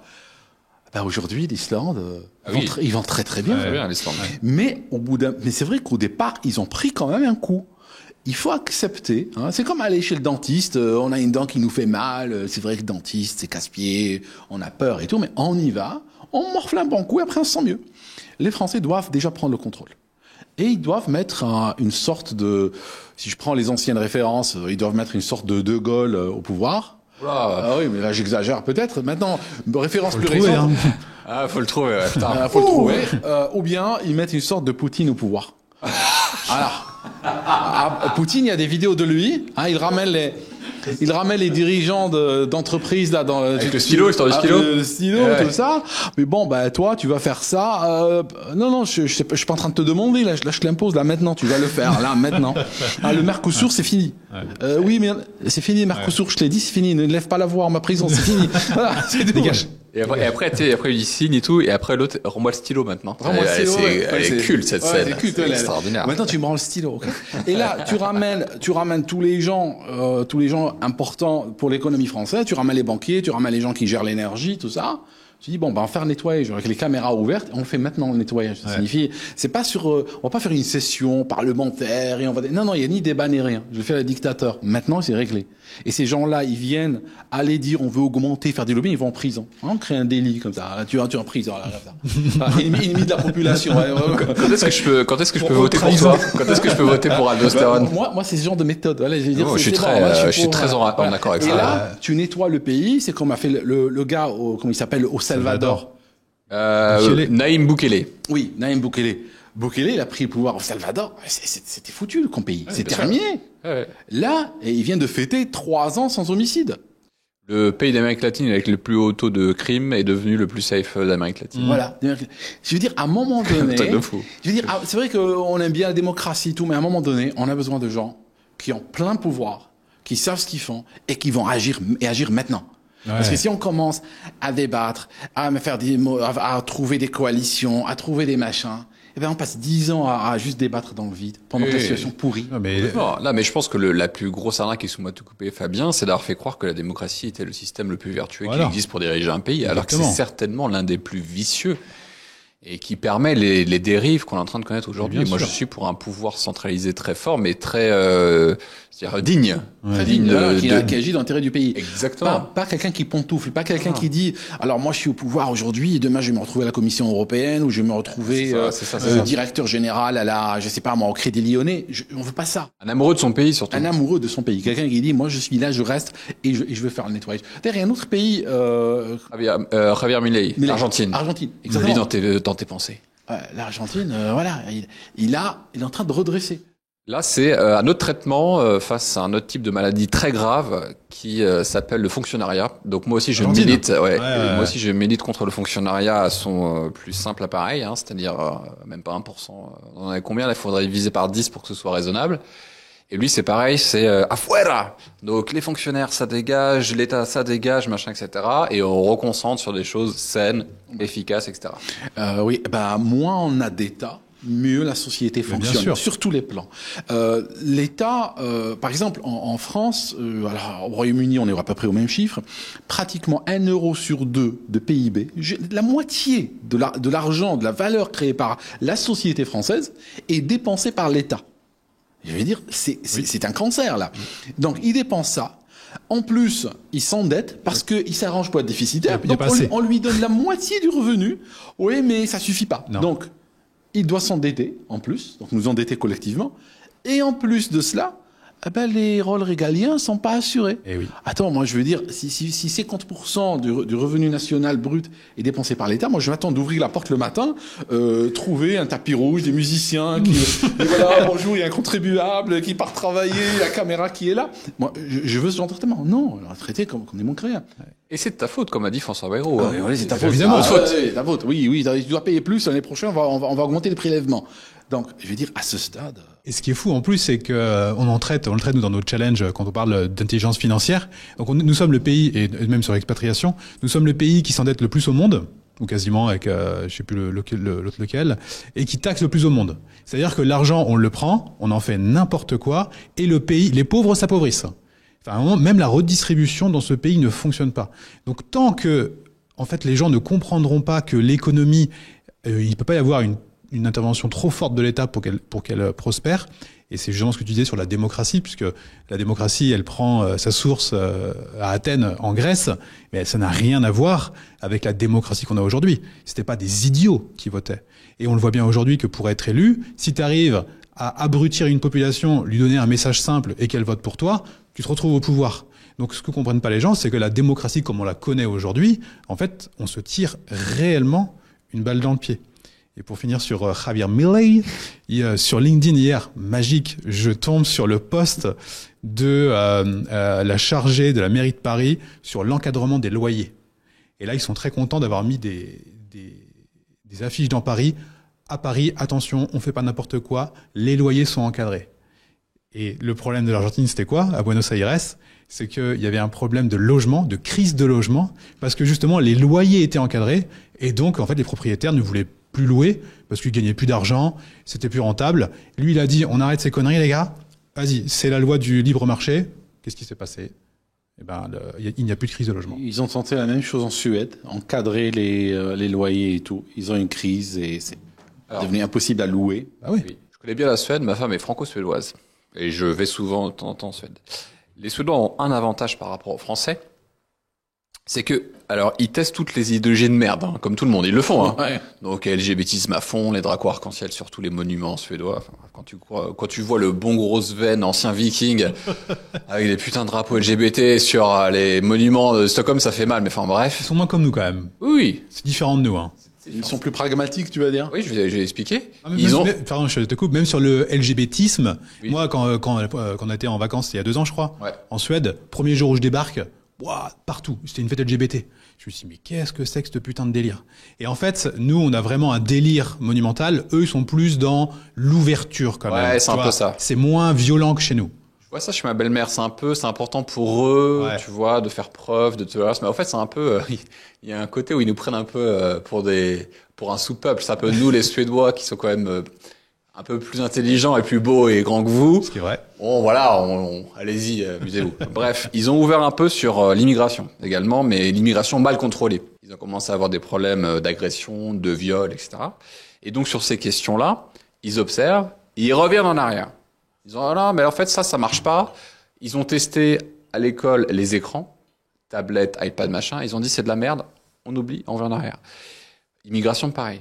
LGBT, j'attends de voir, je suis pas retourné. Ils ont, je caricature quand ils disent ça, mais en gros, ils disent, ça n'a pas apporté les résultats escomptés, donc on revient en arrière et on trouve une nouvelle voie. Ce qu'on est incapable de faire Mais oui. en France ou en Angleterre, puisqu'on est dans une idéologie et c'est l'idée qui compte, pas les faits, pas la réalité. Et c'est pour ça que la Suède est un peu beaucoup plus intelligent que le nôtre, parce qu'ils sont capables de regarder et de se dire, les gars, ce qu'on est en train de faire ne marche pas vraiment, il va falloir qu'on fasse autrement. Et très vite. Oui. On est sur des temps beaucoup plus courts. Bien Nous, sûr. ça prend des décennies pour peut-être se poser la question. La mère communiste de je sais plus quelle région de France, genre un bled, genre Montpellier, un truc comme ça, elle demande à l'appel au secours, elle a besoin de CRS parce qu'en fait, il y a trop de narcotrafic dans un putain de ville de communistes. Et donc, du coup, elle demande l'aide des policiers. C'est pas très communiste, c'est un peu extrême droite de demander de l'aide des CRS pour aller nettoyer du narcotrafic dans ta ville, dans ta ville de gauchistes finis. Il y a une citation, chérir les causes de machin, etc. Je l'ai plus en tête, on voit ce que je veux dire. En gros, les gars, vous êtes en train de vous plaindre de ce que vous prêchez, de ce que vous prônez au quotidien. Et même là, tu comprends toujours pas que le problème c'était toi depuis le début. Ouais. Tu vois, le fameux miroir du début de cette vidéo, c'est genre, hey, c'est toi le souci. En fait, s'il y a du narcotrafic, c'est parce que t'es un énorme communiste mental, en fait. C'est pour ça que ta ville était en extrême déchéance. Ouais. C'est fou, quoi. Et les gens demandent à l'aide. Non, il faut pour les narcotrafiquants, il faut savoir que par rapport à tout type de criminalité, quand on regarde dans les pays d'Amérique latine, les narcos, c'est pas c'est pas le gentil salafiste, hein. Le narcos, il te prend ta ville, il te prend ton pays, il te prend une région, tu rentres pas. bien sûr. Et le jour où tu voudras y rentrer, il va falloir l'armée, il va falloir des hélicos, il va falloir des missiles. Du Naïm Bukele. Exactement. C'est ce qu'a fait Trump. Il y avait un bateau. Hier, oui, la méthode. Bon, la méthode est discutable. C'est rigolo. C'est quand même rigolo. Je sais pas. Oui, il y a un Elle est pas côté dans le bateau, quoi. Il y a un côté expéditif dans son truc. Bah non, mais le message qui est envoyé, évidemment. Il y a un message, il y a une volonté d'envoyer un message. Si tu fais attention les gars, la prochaine fois qu'on prend le bateau, tu vois. Ouais, c'est vrai que ça va enchérir le prix du passage là après. C'est clair. Ça va se négocier cher. Il y a une prime de risque, hein. Il y a une prime de risque. Mais moi je trouve Dans ça le contrat. Non mais c'est En dessous de score ESG, prime de risque. c'est un retour au Moyen Âge. Tu sais, tu fais le con, bam. T'en prends une. Ça et le mérite de t'arrêtes. marcher, en fait. C'est ça le truc, c'est qu'en fait, on peut débattre autant qu'on veut. Qu'est-ce qui marche? Est-ce que c'est la mère PCF qui demande à l'aide le narcotrafic en envahit ma ville, etc. Que je peux faire? Je comprends pas le rapport entre les causes et les conséquences, entre l'idéologie et les résultats. Ou est-ce que une bonne roquette sur un bateau, une bonne rafale, et le message est clair? Je sais pas. Ce qui marche, c'est ce que fait la Suède, c'est l'éducation. Oui. Mais quand l'éducation n'est pas mise à un certain âge, c'est trop tard. Donc faut sévir. Et tant qu'on mais a la roquette, c'était pas très Coubertin quand même. Je veux dire, c'est pas très Coubertin, c'est vrai. c'est vrai. Il y a un côté, ouais. C'est vrai. Trump le farceur, bon. Les gars, j'ai une blague. Exactement. Du coup, on va pouvoir rebondir sur une autre religion. On a parlé d'écologie. Maintenant, on peut parler aussi de Covid, un peu de wokisme, qu'on vient de le faire. Comment est-ce que tu as vécu cette période de confinement, mon cher Aldo? Alors, je dirais que le Covid, au début, moi, j'ai cru que c'était une guerre biologique. Au départ, je me suis dit, il y a peut-être un truc, c'est la Chine, est-ce qu'ils ont lancé un truc exprès, tout ça. Je veux dire, je savais pas. J'étais comme tout le monde, je voyais ces infos contradictoires, tout ça. Donc, au départ, moi, j'avais pris des mesures à titre personnel beaucoup plus extrêmes que ce qu'il y avait dans la société ou ce qui était recommandé. Mais c'était les premières semaines. Parce que je ne savais pas à quoi on jouait. Et j'avais analysé à l'époque que c'était probablement la Chine qui voulait dérailler la présidence de Trump parce qu'il avait lancé une guerre économique contre la Chine déjà à l'époque. C'est vrai. Donc je me suis dit ils ont tout intérêt à faire dérailler ça. Parce qu'il avait beaucoup de pression. Lui, au départ, il voulait pas suivre le narratif. Après, les Américains étaient bien travaillés par les médias, donc ils commençaient à exiger qu'il fasse quelque chose. Oui, il va nous tuer tous, fou, tout ça. Et en fait, il a fini par prendre des mesures. Et moi, au Royaume-Uni, je voyais le pays commencer à aller dans le règne de l'arbitraire. Pendant ce temps-là, on avait des ministres, ça on l'a appris plus tard, qui étaient en train de faire des fêtes, et puis en train de faire, surtout distribuer des contrats publics, parce que ils ont gelé l'administration, ils ont gelé tous les process. Ils ont commencé par WhatsApp à avoir ce qu'on appelait des VIP lanes et donner des contrats de plusieurs dizaines de millions. Genre le mec, il aime bien son barman, le ministre, il aime bien son barman parce qu'il le sert bien et tout. Il dit, tu sais quoi, toi ce que tu fais, juste lance une boîte, là rapidement va créer une boîte et puis moi je te balance un contrat de 80 millions dans la foulée.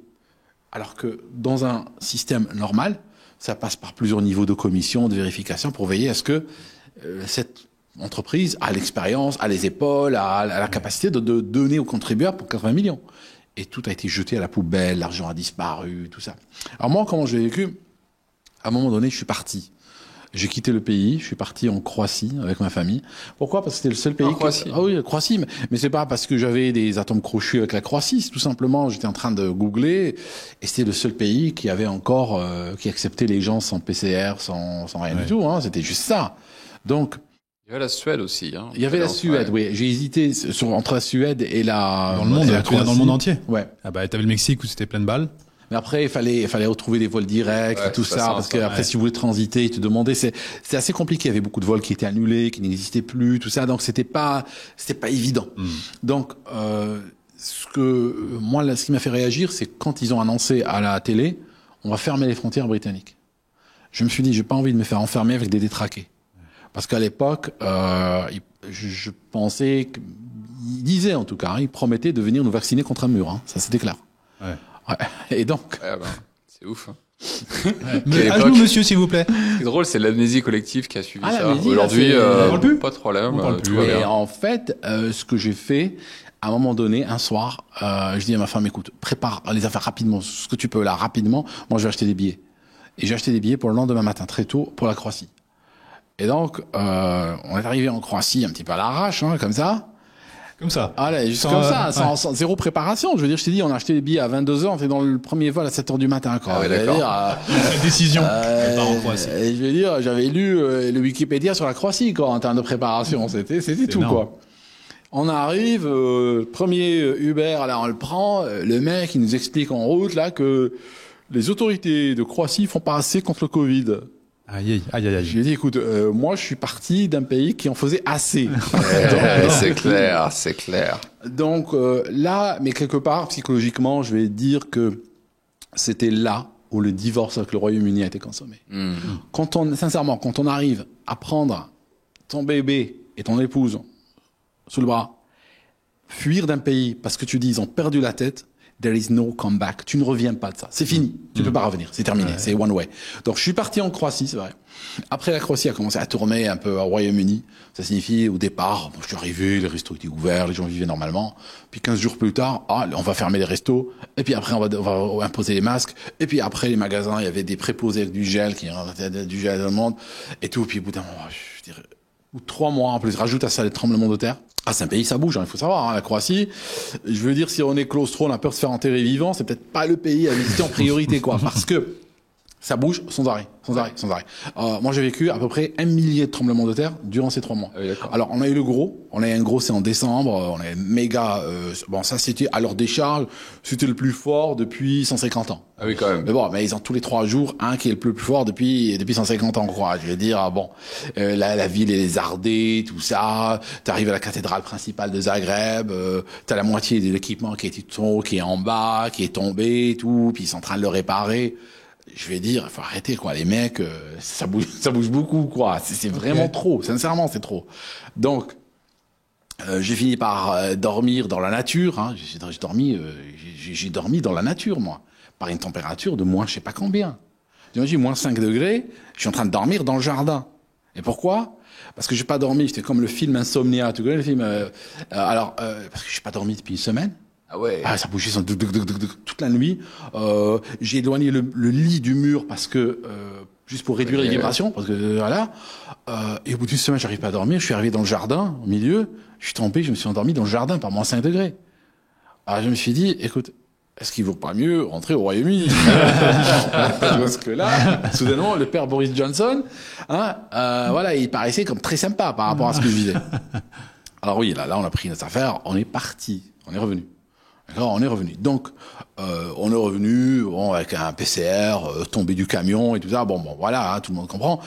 Et là, le divorce avec le Royaume-Uni était déjà consommé. Ouais. Je savais là que j'allais pas rester. Je savais que le départ vers la Croatie, comme il n'était pas préparé, c'est à l'arrache et tout. Ça s'est soldé avec un échec, n'est-ce pas? Forcément. Mais je savais qu'il fallait partir, que ça prendrait peut-être 2-3 ans. Mais le jour que je partirai bien. C'est pour ça que je suis là avec vous aujourd'hui. L'île Maurice, voilà. Il y a une connexion. Et il y a une préparation, on part pas comme ça. Non, on part pas comme ça. Il faut savoir où on met les pieds. Exactement. Et en consulting, je peux te dire, la moitié des gens qui viennent en consulting viennent me dire, je veux partir.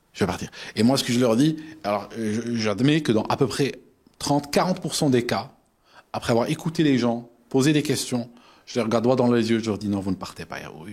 Vous avez besoin d'un voyage, vous avez besoin de prendre l'air. C'est ça. Oui, prenez des vacances. C'est très juste. Parce que partir, oui, il faut savoir qu'est-ce qu'on est en train de quitter, qu'est-ce qu'on cherche à trouver. Hein. L'autre jour, il y a quelqu'un qui dit oui, moi, voilà, mes parents ils vivent dans l'immeuble en face, je m'entends pas avec, je vais quitter la France et tout. Je lui dis écoute, c'est un peu radical. T'es pas obligé de quitter la France, tu peux juste déménager à 50 km de là, ça peut déjà être un début de solution. Tu vois, juste. Voilà, t'es pas obligé de partir au Mexique pour ça, quoi. J'ai dit, voilà, je sais que... Donc, C'est vrai, en fait, t'as beaucoup de gens qui veulent partir, nous on le voit beaucoup. Mais déjà, qu'est-ce que tu vas faire? Qu'est-ce que tu fais? T'es entrepreneur, tu te fais éclater en impôts, oui, tu peux partir. Déjà, si t'es entrepreneur, t'as les épaules pour partir. Mais si t'es salarié et que t'as pas énormément de compétences, que t'as ton petit salaire et ce qui t'énerve, c'est juste que le pays tourne mal, mais tu vas partir où pour faire quoi en fait, tu vois? Donc parfois, ces consultations tournent peut-être à des rappels à la réalité, mais j'ai des fois par exemple, il y a quelqu'un, je lui ai parlé il y a un peu plus d'1 an, on a eu un reality check, dire t'es pas prêt. Il est revenu il y a quelque temps avec une autre conversation. Ça signifie il a compris les gaps, il a compris les problématiques et il s'attelle aujourd'hui à les résoudre pour pouvoir partir et partir bien. Ouais. Ça peut prendre du temps, hein, ça peut prendre 2 ans, 3 ans, voilà. Mais le jour où il partira avec des bases très solides. Faut du courage pour partir. Ouais. Contrairement à ce qu'on nous dit évidemment sur toutes nos vidéos où en fait les lâches quittent le pays et il reste que les gens qui restent pour se battre. Oui, on dit souvent les font. Oui, c'est ça. On dit souvent les rats quittent le navire. Mais moi, je dis souvent, c'est le navire qui quitte les rats. Voilà. Non, mais les gens pensent réellement, enfin les gens, certains types de populations, notamment qui peuvent regarder nos vidéos, se disent qu'eux, ils restent pour se battre. Ils sont éclatés à 56% de taux de prélèvement, mais ils continuent à se battre. Ils nourrissent le système. C'est ça. Moi, j'ai fait une vidéo, j'ai mis, tu te bats comment? Je veux dire, quand le fisc m'envoie, voilà, tu payes tant. Je fais quoi? Je paye pas, tu veux dire, pour me battre? Je vais au supermarché, je paye la bouteille d'huile d'olive à 20 €. Je leur dis quoi? Je vous donne 3,50 et je pars? Je peux pas. Je veux dire, tu peux pas te battre dans un système pareil. Juste. Ah si, ils vont le 10 septembre, ils vont faire une petite grève. Ah oui, il y a le 10 septembre. Alors, le 10 septembre, Aldo, est-ce que tu seras à l'île Maurice? Est-ce que tu seras en France? Est-ce que tu seras en voyage? Non, le 10 septembre, je serai à l'île Maurice. Je vais regarder ça parce que moi, je suis venu à l'île Maurice pour regarder ce genre de choses à la télé. J'ai pas envie de les vivre. C'est l'une des raisons pour laquelle je suis parti. C'est pour que ces news ne deviennent pas mes news à moi. Ouais. Je peux toujours les voir. Mais moi, je dis aux Français et aux autres que les manifestations qui changent l'histoire ne sont pas des manifestations qui sont déclarées en préfecture. Hein, les révolutions, c'est vrai. C'est très bon ça. Il n'y a pas un formulaire. C'est pour une manif. Non, c'est pour une révolution. Pour changer l'histoire. Oui, vous signez là, s'il vous plaît. Vous signez là, voilà. Donc le parcours autorisé. On commence à 14h. Non. Le jour où les gens en ont ras-le-bol, sortent tous d'un coup. Hein, c'est la place Tahrir en Égypte, hein, quand ils étaient tous dehors. Ouais. Hein, tous dehors. 1 million de personnes sur une place. Tous dehors, entre, part, etc. Et puis jusqu'à ce que on entend que Macron, il a pris 10 millions de dollars dans une valise et il est parti. Il a décollé du Bourget avec sa meuf, etc. Bon, voilà, ok, voilà. Ou bien dans une autre, il a été arrêté, il est là, il a été trahi par ses gardes du corps. Ça arrive, c'est des choses qui arrivent. Voilà. Mais du moment que il faut vraiment l'Europe, je pense, beaucoup de pays européens ont atteint le niveau, il faut une révolution. Oui. Un printemps européen. Un printemps européen. Tu vas pas sortir et leur dire t'es insatisfait, mais ils savent que t'es insatisfait. Tu penses quoi? Tu vas les informer de quelque chose? Oui, ils savent que t'es pas content. Ouais. Voilà. Donc tu sors, tu suis le chemin. Après, tu reçois 2-3 coups avec les CRS, un petit peu canon à eau, etc. 2-3 gardes à vue, et puis après, bon, ça se calme, c'est tout. Mais il faut une vraie révolution. De toute façon, on l'a vu avec les Gilets jaunes, hein. Les gens pensaient qu'ils vivaient une vraie révolution. Leur vie est encore pire que quand ils étaient en mode Gilets jaunes. Ouais. Qu'est-ce que tu dirais à quelqu'un, une brebis égarée qui nous regarde sur YouTube et qui, lui, croit en une réunion du 10 septembre et les autres manifestations qui vont suivre, tu dirais quoi cette personne? L'avantage du 10 septembre, c'est que, bon, c'est dans pas très longtemps. Hein, c'est pas comme si on avait une promesse pour 2035 et tout ça. Bon, là, ça va être très vite résolu. Hein, on va vite savoir. D'accord? Une fois que tu sais, tu attends le 10 septembre et tu attends. S'il y a une révolution et que Macron a pris la fuite, ou a été arrêté et tout, c'est bien. Tu restes. Sinon, le 11 septembre, tu te prépares à partir. Tu fais tes valises, tu te prépares à dégager. Parce que je pense qu'à titre individuel aujourd'hui, je ne crois plus aux solutions collectives. Je ne crois pas qu'il y ait une solution dans le collectif. Parce que moi, je parle aux Français, je parle aux British, et je peux vous dire, malheureusement, j'ai du mal à dire ça, mais malheureusement, beaucoup sont lobotomisés. Beaucoup regardent les médias mainstream, beaucoup sont absolument dans le délire qu'on leur a mis dans la tête, dans le discours qu'on leur a mis dans la tête. Et donc, à titre individuel, j'ai dû sauver ma personne et ma famille. J'ai dû protéger ma santé physique, ma santé mentale, mes finances, ma vie, hein, de manière générale, et m'extraire de cet environnement. Et je pense aujourd'hui, c'est ce qu'il faut faire. Il faut se préparer à partir dans la mesure du possible et laisser les autres faire leur choix, vivre leur vie, et puis on verra. C'est très très juste et je crois que ça c'est un des messages les plus forts de cet entretien, messieurs, parce que on parle souvent du bien commun en France. Ça c'est très français, ça. À chaque fois que je lis ça, j'ai mes poils qui se hérissent très très fort. Quand j'entends le mot commun, tu vois, communi, tu vois, ce genre de trucs, ça me plaît pas beaucoup. Et je pense que le meilleur service effectivement qu'on peut rendre à la France, à soi-même et à tout le monde, c'est de prendre soin de ses proches et de soi-même. Parce que si chacun regarde devant sa porte, balaye devant sa porte et s'occupe de sa maison, elle le fait bien, alors ça voudrait dire que le voisin le fait aussi. Et l'autre voisin de droite le fait aussi. Donc tout le monde le fait. Et donc là, on peut résoudre un problème.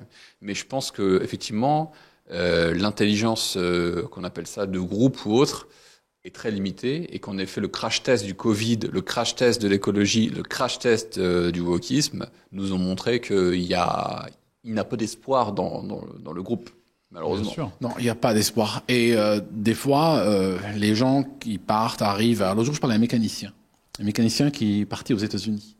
Alors, mécanicien, jeune mécanicien, mais spécialisé en voitures de sport, haut de gamme. C'est rare comme mécanicien, c'est très pointu comme voiture. En France, il touchait 1,5 fois le SMIC. Plus des chèques restaurants, plus des machins, enfin des petits restaurant, des petits chèques, les chèques psychologues, le petit coup de pouce vélo, le petit machin comme ça. Il a décidé de partir aux États-Unis. Aujourd'hui, il conduit l'une des voitures de même type que les voitures sur lesquelles il intervient. Parce que soudainement, son salaire, c'est pas le SMIC. Le SMIC, c'est ce qu'il touche les 3 premiers jours du mois. Donc, et aujourd'hui, il peut se permettre le type de voiture sur lesquelles il travaille. Voilà. Les gens sont en train de partir et voient que dans d'autres économies, on n'est pas là dans le misérabilisme, dans l'hyperfiscalisation, les gens travaillent, les gens vivent en dehors de l'Europe. L'Europe est un continent en dépression aujourd'hui. Et les gens qui sont en dépression, quand on leur parle, ils ont l'impression que la planète est noire, que la planète est sombre, qu'il n'y a aucun espoir nulle part. Et l'Europe est dans cette logique. Mais j'ai envie de dire, et quand on sort de l'Europe, on voit que le monde vit. C'est très bien d'ailleurs. C'est très juste ce que tu dis, parce que on poste de temps en temps sur LinkedIn, qui est un réseau social qu'on déteste profondément, qui est rempli de boomers quadridosés, avec full CDI corporate fouetté en open space, qui pensent pouvoir donner un avis sur qu'est-ce qu'un homme libre. Alors moi, je suis toujours fasciné. Fascinant. Que t'as ce mec-là Ouais, qui nous poste un commentaire pour nous expliquer ce que c'est qu'un homme libre. Ouais. Ouais, LinkedIn, c'est fascinant. L'entrepreneur depuis 18 ans qui s'expatrie à l'île Maurice et qui est indépendant. Sa liberté, c'est de choisir. Et de dire ce Et que lui, il a choisi la prison. Oui, ouais, c'est ça. Alors déjà, je suis fasciné. Et du coup, je me suis perdu. Je disais quoi? Je parle de LinkedIn et du boomer quadridosé. Je parlais de la dépression en Europe. Oui, exactement. Voilà. Merci Aldo. Et ces mecs-là disent, mais non, mais parce qu'on parle de l'île Maurice, mais l'île Maurice, machin, etc. En France, on est très bien. Vous vous rendez pas compte, mais putain, mais va en Malaisie, va à Dubaï, va à l'île Maurice, va aux États-Unis, tu verras que les gens vivent non seulement mieux, pas pareil, mieux. Ouais, Il y a plus d'argent, ouais. C'est plus intéressant, c'est plus tiré vers le haut, et t'es pas enfermé dans cette espèce de gauchisme mental mortifère. Il y a les faits, il y a le péché d'ego que je constate. Parce que les gens se disent, regarde, le gars il vit à Paris ou autre, il va te dire, si nous, en France, on est dans une telle misère, alors que nous sommes normalement supérieurs au reste de la planète, Exactement. c'est que les autres, ça doit être la galère. oui. Moi, j'ai des gens qui m'ont dit, c'est des questions sincères, des Français. À Dubaï, ils ont des routes.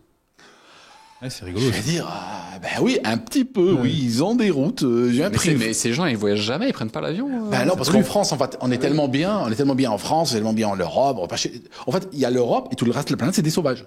Ouais. Et donc, ils réalisent pas que ils sont en train de s'effondrer pendant que le reste de la planète a fait d'autres choix civilisationnels. Très juste. Ouais. C'est d'ailleurs l'objet d'un de tes livres, c'est le dernier livre, Les Grandes Trahisons. Les Grandes Trahisons, c'est le dernier livre. Où tu expliques que l'Europe n'a fait que se trahir. Ouais, à tous les niveaux. Elle-même et par les autres. Je sais pas si qu'on s'entend avec les États-Unis là, la dernière main serrée de Trump à von der Leyen, c'est quand même quelque chose sur les tarifs, sur les droits de douane, c'est quand même un renoncement historique. Et le renoncement historique, c'est ExxonMobil qui discute avec les Russes pour revenir sur le marché russe. Je vais dire, on pourra voir dans les prochaines années, alors que les Européens, nous, on boycotte et tout ça, on peut avoir toutes les places qui ont été laissées, les places, les niches économiques laissées par les Européens, qui vont être réoccupés par les Américains. Ouais, c'est ça. Voilà, qu'ils ont fait ça en Iran, ils ont fait ça partout. Ouais. Mais ils sont trop forts. Mais c'est le fameux cas du gaz de schiste qui passe par l'Inde et qu'on paye beaucoup plus cher. Oui. C'est un délire sans nom. Et c'est trop fort. Quand Trump il est arrivé, bon, je vais régler la guerre. D'abord, Zelensky, assis-toi, tu vas me donner X milliards de terres rares et de machin. Non, je suis pas très chaud. Si. Ok, d'accord. Et là, je crois qu'il a pris aussi une commission sur les livraisons d'armement pour la guerre, etc., qui impose aux Européens. Enfin, des trucs de malades. Ils sont trop forts. Alors ils sont trop forts. Les Européens vont offrir des armes à l'Ukraine, ils vont les acheter chez les Américains en s'endettant chez des banques américaines. Mais c'est un truc de malade. Et c'est les Américains qui vont prendre le marché en Ukraine. Oui. C'est trop fort. Mais tu dis, mais attends, on est malade. D'ailleurs, la première phrase du livre, Les Grandes Trahisons, c'est « Ce n'est pas de l'incompétence ». C'est ça, il commence comme ça à le lire. Ce n'est pas de l'incompétence, ça ne peut pas être de l'incompétence. C'est trop fort. C'est juste pas possible. Je peux pas croire que des gens font ça juste parce que je suis bête, quand incompétent. Un incompétent, de temps en temps, tu sais, même l'écureuil aveugle peut trouver de temps en temps une noix. Ouais. Donc l'incompétent peut trouver faire de temps en temps une bonne. Non, là c'est systématique. Idéologique. Organisé. Oui, c'est organisé.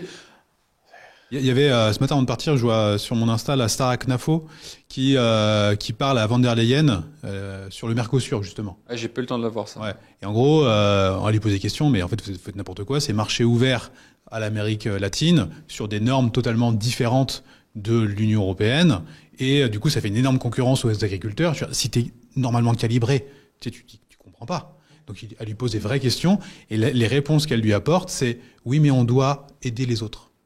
Voilà. Donc en fait, on préfère aider l'agriculteur brésilien plutôt que l'agriculteur français qui crève la dalle au fin fond de la Creuse. Mais tu sais ce qu'ils font, tu sais ce qu'ils sont en train de faire, parce que j'en parle du Mercosur justement dans le livre. J'ai fait des recherches, j'ai parlé à des gens qui sont dans le Mercosur. Il y a un gars, il m'a envoyé, la photo était dans une boucherie, il m'a envoyé un quart de viande, mais franchement de cette taille-là, il faisait presque 1 mètre de long.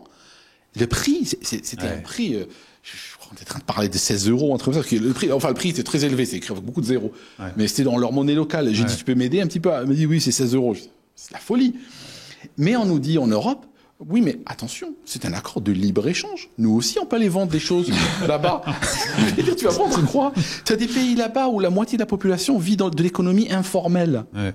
Je veux dire, tu vas vendre quoi? La bouteille d'huile d'olive à 30 €. Ouais, voilà, il peut en prendre un crédit immobilier pour l'acheter, quoi. C'est délirant. En fait, je sais pas s'il faut rire ou en pleurer, c'est ça le truc. On est vraiment à cette période de l'histoire où c'est soit l'un soit l'autre. Donc il y a une trahison sans arrêt. Ouais. Quand par exemple Trump arrive au pouvoir, bon, il parle à Zelensky, tu sais, il lui dit bon, tu vas me donner les terres rares, machin. Pourquoi? Parce qu'il en a besoin pour, y compris les Tesla et d'autres choses. Donc il y a une volonté de Trump de se dire ok, on est impliqué en Ukraine, mais il y a quoi là-dedans pour nous? Alors que quand on demande à Keir Starmer, Premier ministre britannique, on lui dit quand vous avez donné de l'argent à l'Ukraine, c'était contre quoi? Il regarde la caméra bêtement, il dit it was actually gifted. Ça signifie on l'a offert. On a juste offert l'argent. Ouais. On est tellement riche au Royaume-Uni, alors qu'on est un pays endetté, on est en train d'emprunter. Les taux longs, les taux à 30 ans du Royaume-Uni sont en train d'aller vers 6%. Hein. Je veux dire, moi j'ai acheté une bagnole il y a 10 ans, j'ai emprunté à 4,5% en tant qu'individu. Là, c'est un pays à 30 ans, il est en train d'emprunter à 6. Ouais. Et on est en train d'emprunter pour donner des cadeaux en signe d'échec. On envoie des ministres partout à droite, à gauche. Là, ils envoient en Ouganda. Alors oui, la cause LGBT en Ouganda... c'est important. Signe un chèque. Ouais, on les envoie en Ukraine, signe un chèque. En fait, alors que et ça c'est une signature très importante au Royaume-Uni, c'est qu'il n'y a jamais d'argent pour les problèmes du pays. Les routes défoncées, les hôpitaux... En France, hein. C'est comme en France. Les écoles qui appellent sur Facebook, s'il vous plaît, donnez-nous du papier, des stylos, tout ça, on accepte les dons, ça c'est bon. Par contre, à l'étranger, on paye les retraités, on paye les retraites en Ukraine, on paye les gens à Taïwan, on donne même de l'aide humanitaire à l'Inde. On lui donne, on donne comme ça. L'Inde, elle a un programme spatial. Nous, on leur donne de l'argent, quoi. Et c'est pour l'influence. C'est pour l'influence. Mais quelle influence? Je veux dire, on est juste... Oui, on n'a même pas d'influence. Les gens, ils sont dans les BRICS et tout ça, je veux dire. C'est ça, en fait. Mais on leur donne un chèque. Tu viens me donner un chèque? Merci. Oui, merci. Même pas. Ok. Ouais, ok. Merci. On a signé un accord pour 100 ans avec l'Ukraine. Alors que d'ici 2030, on considère qu'à la vitesse à laquelle ça va, l'économie polonaise, la Pologne, qui était, il y a des années, c'est un pays de misère, le zloty, la galère, tout ça, l'économie polonaise va dépasser l'économie britannique. Alors, ils sont booming. On est en train de nous appauvrir. On est en train de nous appauvrir. Et on a signé un accord pour donner de l'argent à l'Ukraine pendant 100 ans. Ouais. Jusqu'en 2124, on va donner, nous, pour montrer notre radicalisme. Nous, on est pro-Ukraine. 100 ans d'argent. Je veux dire, à un moment donné, 100 ans, les générations futures seront dans la misère. Aucun sens. Non, mais 100 ans. 100 ans, devront emprunter pour donner de l'argent. Je veux dire, les Français, les amis, ils sont, oh, vous avez de la chance d'être vous êtes un royaume, vous. Je veux dire, ben, prenez un roi en France, n'est-ce pas?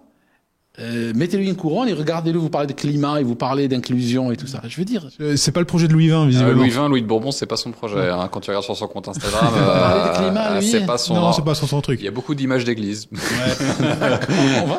Bah, de retour aux valeurs de la France. Ouais, retour aux valeurs de la France. Louis XX a une grosse cote hein, sur les réseaux sociaux aujourd'hui. De plus en plus, ouais. De plus en plus. Ouais. Tu regardes les commentaires, vive le roi et tout. À propos, l'Église catholique a ouvert une grande discussion sur le témoignage LGBT. Ah oui? Ouais, elle a ouvert ça. Ouais. Elle veut s'affirmer, elle veut affirmer. Qu'elle est ouverte. Ah, elle a toujours été ouverte, je veux dire. C'est juste, on va officialiser plutôt. J'ai vu en Angleterre, c'est les protestants, parce que les protestants aussi, ils ont quand même des idées assez magnifiques, hein, les protestants, dans une église drapée de drapeaux LGBT. Oui, oui, il y a ça au Royaume-Uni. Alors au Royaume-Uni, tu rentres dans une église, parce que moi de temps en temps, je rentre dans des églises pour réfléchir, parce que pour méditer. Alors au Royaume-Uni, tu rentres dans une église, moitié drapeau LGBT, moitié drapeau ukrainien. Oh. Je veux dire, t'as même pas besoin de regarder la télé, tu sais. Dans une église. Dans une église, oui. Moi, je veux dire, il y a plus de religion, quoi. Ouais, c'est un truc. Si, t'as les nouvelles religions. Oui, t'as les nouvelles religions. Celle dont tu parles aussi. Qui remplacent les anciennes qui n'ont plus de raison d'être aujourd'hui. Non, mais c'est quoi pendant l'Aïd, là, en Angleterre, le château, Windsor. Ouais, c'est pas, non, Westminster. Windsor. Ils ont fait l'Aïd. Alors c'est super, enfin en fait l'Aïd, les gens fêtaient l'Aïd, c'est ok, mais pas mais dans un temple du christianisme, tu vois, historique. Enfin c'est d'une violence. Bah oui, c'est comme si tu faisais Hanouka dans la grande mosquée. Ouais, je sais pas si ça marcherait bien. Il y aurait 2-3 problèmes. Tu vois. Non mais ou Noël, je sais pas, un petit sapin de Noël. C'est extraordinaire. On peut tenter un jour, quoi. C'est extraordinaire. Pas sûr du résultat. Quelle est selon toi la plus grande trahison européenne de ces 10 dernières années? Parce qu'il y en a beaucoup, et puis là en quelques mois il y en a eu pas mal, mais si tu devais trouver le symbole de la plus grande trahison européenne, aujourd'hui la grande trahison c'est leur implication dans l'Ukraine. Ça veut dire que moi j'aurais voulu qu'ils s'impliquent, mais je vais parler peut-être en tant qu'Africain. En Afrique on a énormément de conflits régulièrement liés à quoi? Liés à des frontières, à des ethnies, à des langues. Ça arrive, c'est classique. Généralement, qu'est-ce qu'on fait? Généralement, quand il y a deux pays qui en arrivent aux mains, on envoie des médiateurs, on envoie des diplomates, on appelle au cessez-le-feu, on appelle au désarmement, on appelle à l'envoi d'observateurs, on appelle à des couloirs humanitaires. C'est un classique. En fait, il y a un schéma qui est très connu par l'ONU et tout ça. C'est un schéma classique quand deux pays en arrivent aux mains pour déployer ça, pour arrêter les choses, pour ne pas envenimer la situation. Ce qu'a fait la France, le Royaume-Uni, l'Allemagne, ils ont vraiment trahi les Européens, ils ont trahi leur peuple. Et dès qu'il y a eu cette histoire, ils l'ont envenimé. Il y a Boris Johnson, il est parti en Turquie en 2022 pour empêcher que des accords se fassent. Ouais. Il a vraiment... De paix, bien sûr, des accords de paix se fassent pour que la guerre continue. Ouais. Ils ont distribué des armes, ils ont commencé dans une rhétorique incendiaire, dans une rhétorique guerrière. Et que se passe-t-il aujourd'hui? Même s'il n'y aura pas nécessairement, on ne connaît pas le futur, une 3e guerre mondiale avec un grand T, mais nous souffrons déjà en Europe. Il y a déjà l'inflation, il y a déjà une fermeture accélérée des entreprises, des faillites, il y a une inflation terrible, tout ça. Et ça, c'est au jour le jour qu'on est en train de payer. Il y a aussi le gaz, les tubes de Nord Stream, ils ont été coupés, n'est-ce pas? Aujourd'hui, Nord Stream est en train d'être reconstruit entre la Russie, la Sibérie, la Chine, ils viennent de décider ça il y a 2-3 jours, c'est dans une grande conférence. Ça passera par la Mongolie. La Mongolie va toucher les droits de passage que touchait l'Ukraine. Et puis, le brut ou autre produit d'hydrocarbures ira en Chine, comme ils sont en train d'aller en Inde aussi. Et puis, ils seront revendus aux Européens avec une marge énorme. Dans de la farce. Mais bien sûr, mais toujours. Dans de la farce. Et ça, c'est pas juste théorique, c'est que dans la vie de tous les jours, quand on voit un enchérissement de la vie, quand on en voit l'inflation galopante, tout ça, au Royaume-Uni, on est à 4% d'inflation par mois. Et ça, c'est la version officielle, hein, parce que dans la vraie vie, moi, quand j'ai quitté le Royaume-Uni, j'avais constaté déjà que je ne pouvais pas. Je suis comme tout le monde, comme tous les pères de famille, j'achète à peu près les mêmes choses chaque semaine. Donc j'ai l'habitude de voir les prix. Je paye pas 2 fois la même chose. Bien et sûr. Chaque fois, augmente. Ouais. Donc tout ça, on est en train de morfler sur le plan économique. Et il faut savoir une chose, que l'Europe, structurellement, c'était une région pauvre. C'est une contingence de l'histoire qu'elle soit riche. C'est le miracle de la révolution industrielle qui a sorti l'Europe de l'abrutissement et de la misère. Les Suisses vendaient leurs enfants pour vivre. Les Suisses vendent, jusqu'à maintenant, les gardes du pape sont suisses, parce qu'il y avait une tradition que les Suisses étaient vigoureux et tout. On les vendait sur les markets en tant que mercenaires. Et le Vatican était un client régulier, il en a acheté. Tout ça, il y a des enfants qui ont travaillé dans des cheminées, des enfants qui ont travaillé dans des mines. Il y a eu de la misère profonde en Europe. La révolution industrielle a permis d'en sortir. Et aujourd'hui, on est en train de détruire tout le tissu industriel. On est en train de se priver d'énergie. Donc, qu'est-ce qu'on veut vraiment? Revenir à ces âges-là? Revenir à l'époque victorienne? Revenir à l'époque où les gens... il y avait des endroits, je crois que c'était Manchester, dans les années 1700-1800, où l'espérance vie a atteint, dans certains endroits, 17 ans. Je veux dire, 17 ans d'espérance vie. Je veux dire, à 30 ans, on était vraiment un dinosaure. Ouais. Donc, on peut revenir à ça si on laisse ces élites trahir de cette manière. Vraiment.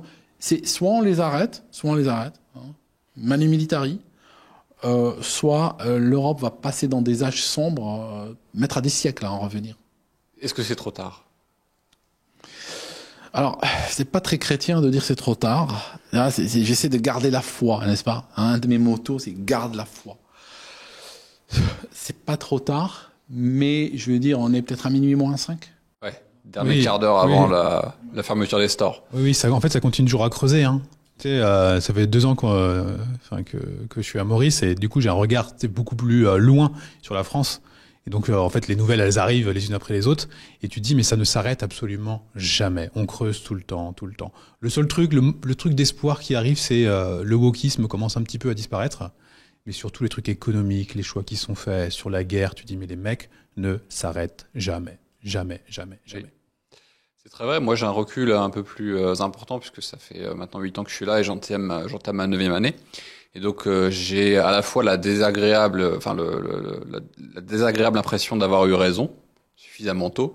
Je me souviens le jour où Emmanuel Macron a été élu président de la République, je vivais rue de Rivoli à Paris. Et je voyais tous ces gogols faire la fête dans la rue. Et j'étais ni pour ni contre à l'époque, de toute façon je votais pas.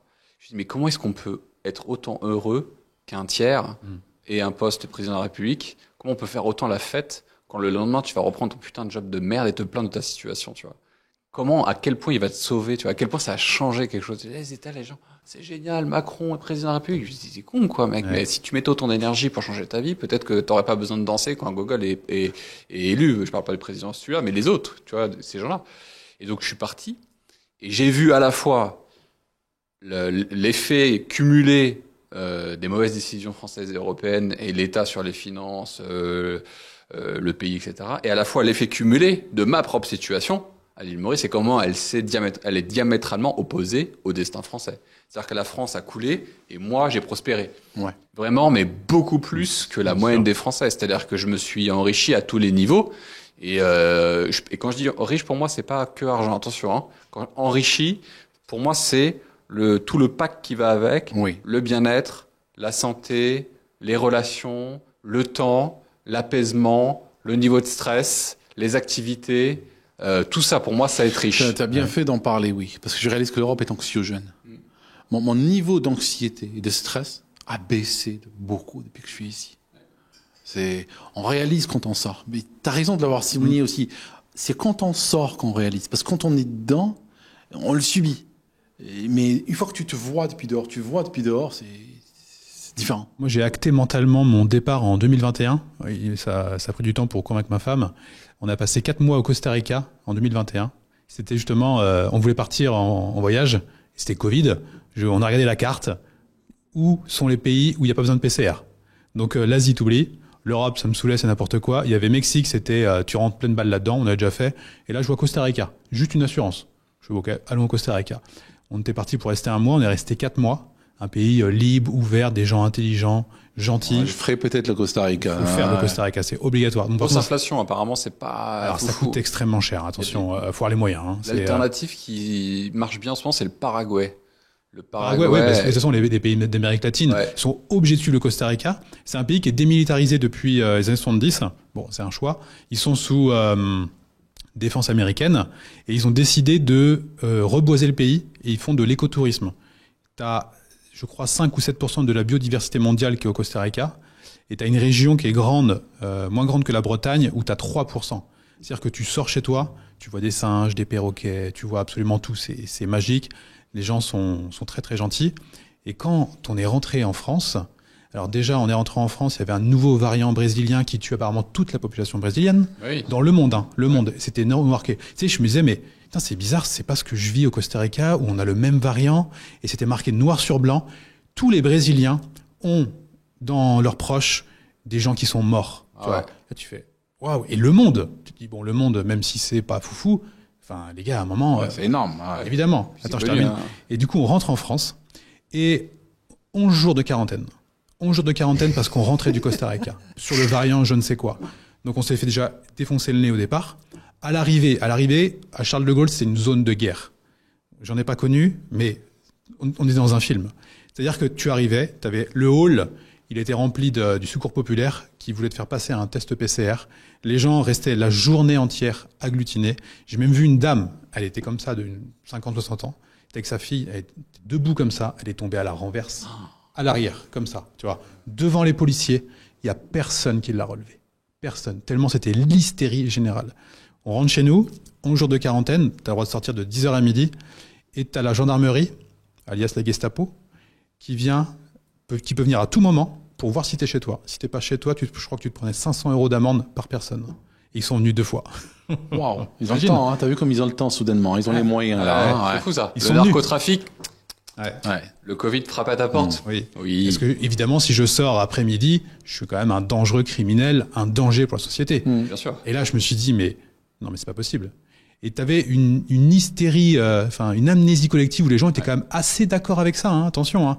Et ça, c'était il y a 4 ans. Aujourd'hui, on n'entend plus du tout parler. C'est tellement juste ce que tu dis, et c'est que j'ai du mal à accepter, que j'ai du mal à pardonner. Je ne pardonne pas ça. Je ne pardonne pas cette amnésie collective. Je n'arrive pas à pardonner ça. Et quand je dis, je crois que j'en veux encore plus aux gens qu'à nos politiques. Même que tu pardonnes, en fait, quand ça va revenir plus fort, mais tu n'es pas en sécurité. C'est ça. Mais même avec ton voisin. Bien sûr. Même avec les gens de ta famille. Mais bien sûr. Ils peuvent partir dans le délire qu'on est en train de leur vendre. Mais bien sûr. Moi, j'ai perdu des amis durant cette période, mais j'en ai gagné d'autres. Ouais. Et je peux te dire que les amitiés que j'ai gagnées depuis sont beaucoup plus fortes, beaucoup plus profondes, parce qu'elles sont basées sur des valeurs. Elles ont été éprouvées, justement, par cette période. Ouais. Bah, fallait tenir face à tout. C'était chaud. C'était très chaud. C'était chaud, ouais. C'était chaud. Mais moi, finalement, toi, t'as dû convaincre ta femme pour partir. Oui. Moi, c'est ma femme qui m'a convaincu de partir à Maurice. Parce que moi, j'étais rentré à un moment donné dans une phase où j'étais juste fatigué. Vraiment, fatigué. J'avais presque cessé de lutter. Autant je travaillais beaucoup et tout ça, j'écrivais mes livres et tout, mais je commençais à voir le monde autour de moi au Royaume-Uni pourrir. Et puis, je voyais des news tous les jours, des trilliardaires partent, machin, les grandes figures, tu sais, les figures les plus riches du pays, on les voyait partir. Et je voyais ces nouvelles tous les jours. Et je me disais, ils partent, ils savent quelque chose, ils vont peut-être partir. Et un jour, je suis dans mon bureau comme ça. Il y a ma femme qui rentre. Elle me dit, la femme de ménage dit qu'elle ne viendra plus à partir de la semaine prochaine. On a une femme de ménage qui vient chaque semaine. Et je dis, qu'est-ce qu'elle a encore, celle-là? Et elle me répond, elle a décidé de quitter le Royaume-Uni, elle n'en peut plus. Elle est bulgare. Elle veut rentrer, elle dit qu'elle ne peut plus de ce pays et elle ne comprend pas comment les gens peuvent encore vivre là. Je peux te dire, ça a eu un effet psychologique sur moi. Même la femme de ménage, parce que je voyais le spectre entre la femme de ménage jusqu'au trilliardaire. Ouais. Tu vas être au milieu, quoi. Et moi, je suis au milieu. Voilà. moi, je suis à la place du monde. Je peux te dire, l'après-midi même, j'étais vers elle, je dis, ton histoire là de l'île Maurice, là, tu peux me faire un petit topo là Et elle a dit, ah oui, bien sûr. Excellent, excellentissime. Il y a toujours des facteurs déclencheurs, un petit moment de vie qui... quelque chose de symbolique, de fort comme ça, ouais. Très vrai. Alors, justement, avant de conclure ce podcast, ça fait 2 mois que tu es à l'île Maurice. Ouais. En synthèse, qu'est-ce que tu dirais? Pourquoi ce choix de l'île Maurice et qu'est-ce que tu y retrouves de positif? Écoute, pour reprendre ce m'ont dit certains amis à Dubaï, des Français, quand je leur dis est-ce que vous regrettez votre départ et tout, il y en a un, il m'a dit oui, je regrette quelque chose dans mon départ, okay. c'est ne pas être parti plus tôt. D'accord. J'attendais la chute, j'étais étonné. Voilà. Donc, c'est ça. Et oui, il y a du regret. Le regret, c'est d'avoir été autant patient, c'est d'avoir accepté l'intolérable pendant trop longtemps. C'est vrai que c'est un pays qui est génial. J'ai un très bon rythme de vie. La petite, elle va à l'école. Je vais la chercher à l'école. On a encore une bonne partie de la journée devant nous. On va à la plage. On a une plage interminable, des eaux bleues qui changent de couleur tous les jours. Et puis voilà, on peut nager là, il y a des roulottes qui vendent de la nourriture pour pas très cher. On peut juste pour quelques roupies obtenir de la très bonne nourriture, des poissons frits et autres. Je peux travailler mieux, je peux mieux dormir. Pour le prix, pour louer l'équivalent d'un garage à Londres, j'ai une maison avec piscine. Tu vois, donc je veux dire, c'est vrai que je suis là depuis 2 mois. J'arrive pas à croire, ça fait 2 mois. T'es chez toi, quoi, ça y est. Oui, parce que déjà, je suis chez moi. Parce qu'en fait, l'île n'est pas très grande. Donc, assez vite, on se perd pas. Il y a une seule autoroute. Donc, je veux dire, une fois que tu as compris cette autoroute, c'est bon, hein. Je veux dire, tu vas en ligne droite vers le sud, en ligne droite vers le nord, point. Donc, très vite, on s'habitue. Les gens sont très approchables. Oui, franchement, c'est excellent. On peut discuter avec les gens. Il y en a qui me reconnaissent dans les supermarchés. Ils viennent, on discute. Bienvenue à Maurice. On est content que vous soyez là. Tout ça. Franchement, il y a une douceur de vivre qu'on a perdue en Europe. Je pense que cette douceur de vivre existait en Europe il y a quelques décennies. Oh oui. Mais elle a été détruite par les politiques dont nous parlons. Je pense que dans les années 60, en France, tu pouvais avoir cette facilité de parler à ton voisin, d'être bien. Tu reconstruis le pays. T'es dans les 30 glorieuses. C'est magnifique, tout progresse. Oui. Et tu regardes à l'avenir, tu regardes vers le nord et tu vois des bonnes nouvelles, tu vois des réalisations. C'est vrai qu'à l'époque, tu vois qu'ils creusent un tunnel sous la Manche, le Concorde vient de voler, tout ça, de grandes réalisations magnifiques. Et là, c'était des périodes où on se disait, tout est possible. Au futur, tu peux, si t'arrives à l'imaginer dans ta tête, à l'envisager, ça deviendra une réalité, ça deviendra possible. Il y a de l'espoir. Il y a de l'espoir, exactement. Aujourd'hui, on regarde, puis on se dit, 3e guerre mondiale, la misère, la galère, camp de migrants, tout ça. Je veux dire, oui, on a perdu le goût de la vie en Europe. Et je pense qu'il faut sortir pour le réaliser. Ouais, il faut aller voir ailleurs. Mais après, c'est pas pour les gens qui nous regardent, c'est pas toujours évident de partir. Des fois, je vois des posts LinkedIn de gens qui partent et qui expliquent en fait non mais les gens rentrent au bout de 2 ans en Europe, en France, parce que la France c'est génial. En fait, la réalité, c'est que le retour est souvent lié à un retour économique. Oui. C'est-à-dire qu'en fait, tu galères à vivre à l'autre bout du monde parce que voilà, tout le monde n'est pas entrepreneur à succès. Et donc, en fait, au lieu de te dire que non, en fait, tu galères. Ah, mais la France, j'aime bien, je rentre pour le fromage, tu vois. Non, la réalité, c'est que c'est quand même aujourd'hui, à notre époque, peut-être que ça changera plus tard, mais j'ai le sentiment je crois que c'est mieux en dehors de l'Europe. Que ce soit la France, l'Allemagne, le Royaume-Uni, l'Espagne, l'Italie, même l'Italie, hein, on s'enflamme sur l'Italie, mais bon, on est un peu tout dans le même délire. On vit, selon moi, beaucoup mieux à Maurice que dans ces pays-là. Ouais. Mais il y a un truc important. C'est vrai que si on veut partir et partir bien, c'est une question de préparation. Pas partir dans l'impulsion, sur un coup de tête, partir avec des inconnus. C'est un risque qu'on prend quand on part, mais ça doit être extrêmement chiadé. Il faut un dossier. Le point, nous, quand on est parti, ça a exigé beaucoup de, je sais pas, peut-être 1000 heures de travail, de renseignements, c'est très important de bien travailler son coup. Et si on travaille bien, on maximise ses chances d'avoir du succès. Mais si on part juste comme ça, effectivement, au bout d'1 an, 1 an et demi, on a épuisé ses économies, on n'a plus de fonds, tout ça, puis on va rentrer, quoi. Ouais. C'est très vrai. Bah Tu oui. regardé des vidéos sur YouTube, tu avais lu des livres. J'avais regardé des vidéos, je regardais énormément de gens qui étaient partis à Maurice et ailleurs aussi. J'ai regardé des gens en Malaisie, j'ai regardé des gens en Panama. J'ai parlé aussi avec beaucoup de personnes. Ça m'est arrivé de les payer. Et j'ai parlé avec des gens des fois parce que certains youtubeurs ils offrent du consulting. Je dis écoute, ça coûte combien? Tu me parles pendant 1 heure. Donc j'avais des gens qui venaient me parler. C'est très important. Ça donne vraiment je prépare une liste de questions et j'ai une expérience de première main, tu vois. Et parfois, ça va au-delà de ce qu'ils disent sur YouTube. Parce que des fois, ils disent des choses, mais ils sont un peu freinés. Alors que face à face, dans une session, là, ils te parlent plus librement, tu vois. Donc, non, j'ai vraiment fait mon travail pour savoir où tu mettais les pieds. Ouais. J'ai parlé des gens qui étaient au Paraguay. Oui, le Paraguay, très intéressant aussi. Ça a été dans ma liste, hein. Ça a été dans ma liste, ouais. Et je voudrais finir sur un truc, c'est qu'effectivement sur LinkedIn ou les réseaux sociaux, on entend souvent c'est pour revenir dans 2 ans. Mis à part la question économique qui est très juste, effectivement ceux qui reviennent sont souvent, soit parce que c'est les vrais expatriés, est-ce que nous on est des faux expatriés, le débat d'expatriation. Du coup, nous, on est des immigrés, si on veut être tout à fait honnête entre guillemets, mais je trouve tous ceux qui remettent le débat là-dessus, c'est vraiment une question stupide, vraiment, bref. Et donc du coup, en fait, ils reviennent parce que soit ils avaient une mission et c'est terminé, ou soit effectivement ils sont pas capables de subvenir à leurs besoins.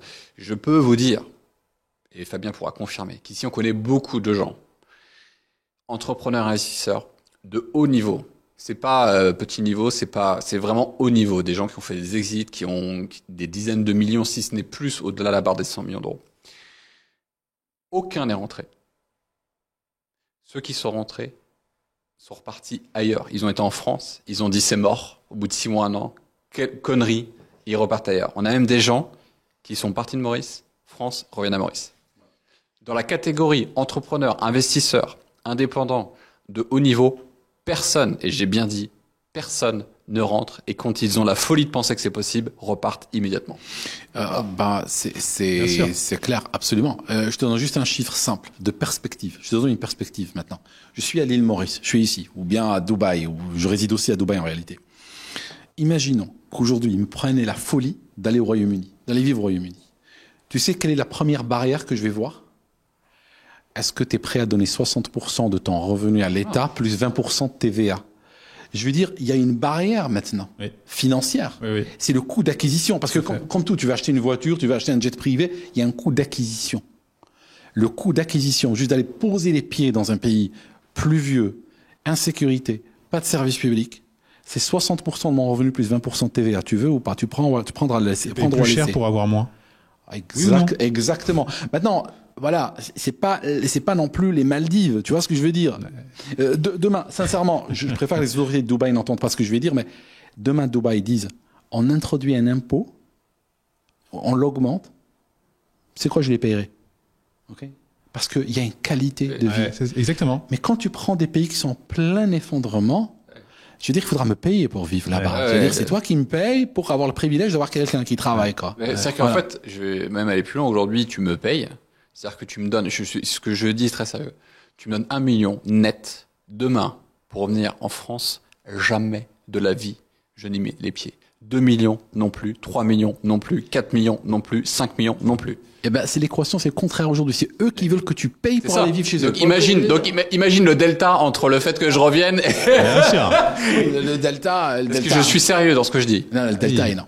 Donc voilà, pour ceux qui se demandent est-ce qu'on va revenir, vous avez à peu près l'idée de la réponse et de mon niveau de réflexion par rapport à la question. Et si je dois quitter Maurice un jour, ben je quitterai Maurice, j'irai ailleurs. Pas au Royaume-Uni, mais j'irai ailleurs. Aldo Stéron, merci beaucoup. Merci à toi. Ce podcast. Aldo. Franchement, premier épisode, on s'est régalé. Merci beaucoup. Merci beaucoup. Il faut lire les livres d'Aldo. Le dernier, c'est Les Grandes Trahisons sur l'Europe.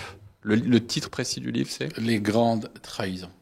Parfait. Escrologie, best-seller sur Amazon. Ouais. Tome 2 qui arrive. Et si tu le veux bien, mon cher, nous garderons le livre sur la Lune pour un prochain podcast. Absolument. Rendez-vous dans un prochain podcast. Avec et merci plaisir. Aldo. Merci Aldo. Merci.